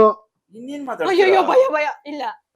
ಚೆನ್ನಾಗಂದ್ರಿ ನೋಡಿ. ಕೆಲವು ತುಂಬಾ ರೂಪಸಿ ದೆವ್ವಗಳಿರ್ತವೆ, ಹ್ಯಾಂಡ್ಸಮ್ ದೆವ್ವಗಳಿರ್ತವೆ. ಅದನ್ನೆಲ್ಲ ನೋಡಿ ಸ್ವಲ್ಪ ವಯಸ್ಸಾಗಿರೋ ಎಂಜಾಯ್ ಮಾಡಿದ್ರೆ ನಿಮ್ಗೆ ಖುಷಿ ಕೊಡುತ್ತೆ. ಎಂಜಾಯ್ ಮಾಡಿ. ಅದೇ GST. ಇವತ್ತು ಇಂಗ್ಲಿಷ್ ಸಿನಿಮಾಗಳು ಮಾಡಿ ಮಾಡಿ ಮಾಡಿ ಅವ್ರು ಅಷ್ಟು ದೊಡ್ಡ ಮಟ್ಟಕ್ಕೆ ಬೆಳೆದಿದ್ದಂಗೆ ಆ ಒಂದು ಪಾತ್ರದಿಂದ ಎಂಟರ್ಟೈನ್ಮೆಂಟ್ ದೆವ್ವ. ಓಕೆ ಸರ್, ಹೊಸದಾಗಿ ನಾನು ತಿಳ್ಕೊಂಡೆ. ಈಗ ದೆವ್ವ ಅಂದ್ರೆ ಎಂಟರ್ಟೈನ್ಮೆಂಟ್, ಬ್ಲಡ್ ಬರುತ್ತೆ. ಅದು ಭಯ ಅಲ್ಲ, ಎಂಟರ್ಟೈನ್ಮೆಂಟ್. ಇಲ್ಲ, ಎಂಜಾಯ್ ಮಾಡ್ಬೇಕು. ವಾಂತಿನ ಎಂಜಾಯ್ ಮಾಡ್ಬೇಕಂತ ಏನ್ ಸರ್? ಎಂಟರ್ಟೈನ್ಮೆಂಟ್. ಓಕೆ ಸರ್, ಇನ್ನೇನು ಇವಾಗೆ ಸಿಕ್ಕಾಪಟ್ಟೆ ನಿಮ್ ಸಿನಿಮಾ ಬಗ್ಗೆ ಹೇಳ್ಬಿಟ್ಟು ನನಗೆ ಕನ್ಫ್ಯೂಷನ್ ಹುಟ್ಟಿಸ್ಬಿಟ್ಟಿದ್ದೀರಾ. ಅದಕ್ಕೆ ಎಕ್ಸೈಟ್ ಆಗ್ತಿದ್ದೀನಿ ನಾನೇ. ಹಂಗಂದ್ರೆ ಎಷ್ಟು ಎಂಟರ್ಟೈನ್ಮೆಂಟ್ ದೆವ್ವ ಇಟ್ಕೊಂಡು ಎಷ್ಟು ಎಂಟರ್ಟೈನ್ಮೆಂಟ್ ಕೊಡಕ್ ಹೋಗ್ತಿದ್ದೀರಾ ಅಂತ ಹೇಳಿ. ಫುಲ್ ನಮ್ಮ ದೆವ್ವಗಳು ಎಷ್ಟಿದ್ದಾರೆ ನೋಡಿ ಅಲ್ಲಿ, ಅಷ್ಟು ಜನ ಎಷ್ಟು ಎಂಟರ್ಟೈನ್ಮೆಂಟ್ Definitely. ಮಾಡ್ತಾರೆ. ನಾನು ಯಾಕೆ ನಿಮ್ಮನ್ನ ಇಲ್ಲಿಗೆ ಪೀಠಿಕೆ ಹಾಕಿ ಈ ವಿಷಯಕ್ಕೆ ನಿಮ್ಮನ್ನ ಈ ವಿಷಯವನ್ನ ಹೇಳಿ ನಿಮ್ಮನ್ನ ರೆಡಿ ಮಾಡಿದೆ ಅಂದ್ರೆ, ಸಿದ್ಧತೆ ಮಾಡಿದೆ ಅಂದ್ರೆ, ನಮ್ಮ ಸಿನಿಮಾದಲ್ಲಿ ನಮ್ಮ ದೆವ್ವಗಳು ಅಷ್ಟು ಎಂಟರ್ಟೈನ್ಮೆಂಟ್ ಕೊಡ್ತವೆ. ಸರ್ ಸಖತ್ ಮೈಂಡ್ ಇದೆ ಸರ್ ನಿಮ್ಗೆ. ತಮಾಷೆ ಇದೆ ಆರ್ಟಿಸ್ಟ್ ಆಗ್ತಿದ್ ನಾವು ಅಲ್ವಾ? ಮತ್ತೆ ಇನ್ನ ಅಲ್ಲಿ ಏನ್ ಪಾತ್ರ ಮಾಡಿದ್ರೆ ಇನ್ನ ಇಂಜಿನಿಯರ್ ಆಗಿರೋನು. ಹೌದು, ಹೌದು ಸರ್. ಡಾಕ್ಟರ್ ಆಗ್ಬಿಟ್ಟೆ. ಡಾಕ್ಟರ್. ಸರ್ ಇನ್ನೇನ್ ಸಿನಿಮಾ ಬಿಡುಗಡೆ ಆಗ್ತಾ ಇದೆ, ಕರೀರಿ ಸರ್ ನಮ್ಮ ವೀಕ್ಷಕರನ್ನ ಥಿಯೇಟರ್ಗೆ. ವೀಕ್ಷಕರನ್ನಂದು ಓಕೆ, ಮತ್ತೆ ದೆವ್ವದ ವಿಷಯಕ್ಕೆ ಬಂದ್ರೇನೋ ಅಂತ ಹೇಳಿ ಎಂಟರ್ಟೈನ್ಮೆಂಟ್ ಬರ್ತೀವಿ ನಾವು. ತಿರ್ಗಿ ಸರ್ ಬೇಡ ಸರ್, ನಂಗೆ ಗೊತ್ತಾಯ್ತು ದೆವ್ವ ಅಂದ್ರೆ ಏನು ಅಂತ. ನನ್ನ ಪೂಜ್ಯ ಕನ್ನಡಿಗರಲ್ಲಿ, ಅದರಲ್ಲಿ ಪೂಜ್ಯ ಸಿನಿಮಾ ಪ್ರಿಯರಲ್ಲಿ ನಾವು ಕೇಳ್ಕೊಳ್ಳೋದಿಷ್ಟೇ, ದಯವಿಟ್ಟು ಕನ್ನಡ ಸಿನಿಮಾವನ್ನ ಥಿಯೇಟ್ರಿಗೆ ಬಂದು ನೋಡಿ, ಅಲ್ಲಿ ದೊಡ್ಡ ಪರದೆಯಲ್ಲಿ ನೋಡಿ, ಎಂಜಾಯ್ ಮಾಡಿ. ನಾವೆಲ್ಲ ನಿಮ್ಮನ್ನು ನಗಿಸ್ಬೇಕು, ನಿಮ್ಮನ್ನ ಸಂತೋಷ ಪಡಿಸ್ಬೇಕು ಅಂತ ಒಂದು ಟೀಮ್ ಆಗಿ, ಅಂದ್ರೆ ನಮ್ಮ ಸೃಜನ್ ಲೋಕೇಶ್ ಅವರ ಮೊಟ್ಟ ಮೊದಲ ನಿರ್ದೇಶನದ ಸಿನಿಮಾದಿಂದ ಒಂದು ಅದ್ಭುತವಾದ ಕಥೆಯನ್ನ ಇಟ್ಕೊಂಡು, ಅಂದ್ರೆ ತಮಾಷೆ ನಿಮ್ಮನ್ನ ತುಂಬಾ ನಗಿಸ್ಬೇಕು ಅಂತ ಹೇಳಿ ಒಂದು ಅದ್ಭುತವಾದ ಕಥೆಯನ್ನ ಮಾಡಿಕೊಂಡು ನಾವೆಲ್ಲ ಒಟ್ಟಾಗಿ ಸೇರಿ ಸಿನಿಮಾ ಮಾಡಿದೀವಿ. ದಯವಿಟ್ಟು ಬನ್ನಿ, ಸಿನಿಮಾ ನೋಡಿ, ಎಂಜಾಯ್ ಮಾಡಿ. ನೋಡಾದ್ಮೇಲೆ ಇನ್ನೊಂದಷ್ಟು ಜನಕ್ಕೆ ಹೇಳಿ, ಅವರು ಎಲ್ಲ ಬರಲಿ. ನಮ್ಮನ್ನು ಬೆಳೆಸೋದಷ್ಟೆಲ್ಲ ಇಡೀ ಉದ್ಯಮವನ್ನ ಬೆಳೆಸಿ, ಕನ್ನಡ ಚಿತ್ರರಂಗವನ್ನ ಮತ್ತೆ ಒಂದು ಮೇರು ಮಟ್ಟಿಗೆ ತಗೊಂಡೋಗಿ, ನಾವು ಯಾರೂ ಕಮ್ಮಿ ಇಲ್ಲ ಅನ್ನೋದನ್ನ ನೀವು ನಮಗೆ ಮಾಡಿ ತೋರಿಸಿ ಅಂತ ನಿಮ್ಮಲ್ಲಿ ಕಳಕಳಿಯ ಪ್ರಾರ್ಥನೆ ಮಾಡ್ಕೋತೀನಿ. ದಯವಿಟ್ಟು ಸಿನಿಮಾ ಬನ್ನಿ, ನಿಮ್ಮನ್ನೆಲ್ಲ ನಾವೆಲ್ಲ ಕಾಯ್ತಾ ಇದ್ದೀವಿ. Thank you. ಇದೇ November 28. Thank you so much sir. ಇಬ್ರು ಕೂಡ ಸಿಕ್ಕಾಪಟ್ಟೆ ಎಂಟರ್ಟೈನ್ಮೆಂಟ್ ಕೊಟ್ರಿ. ನಾನು ಕೂಡ ಅಷ್ಟೇ ಕಾತರತೆಯಿಂದ ವೇಟ್ ಮಾಡ್ತಾ ಇದ್ದೀನಿ 28ನೇ ತಾರೀಕು ಇನ್ನ ಡಬಲ್ ಎಂಟರ್ಟೈನ್ಮೆಂಟ್ ತಗೊಳಕ್ಕೆ ನಿಮ್ ಸಿನಿಮಾ ಮೂಲಕ. ಥ್ಯಾಂಕ್ ಯು ಸೋ ಮಚ್ ಇಷ್ಟೊತ್ತು ನಮ್ಮ ಜೊತೆ ಮಾತಾಡಿದ್ರಿ.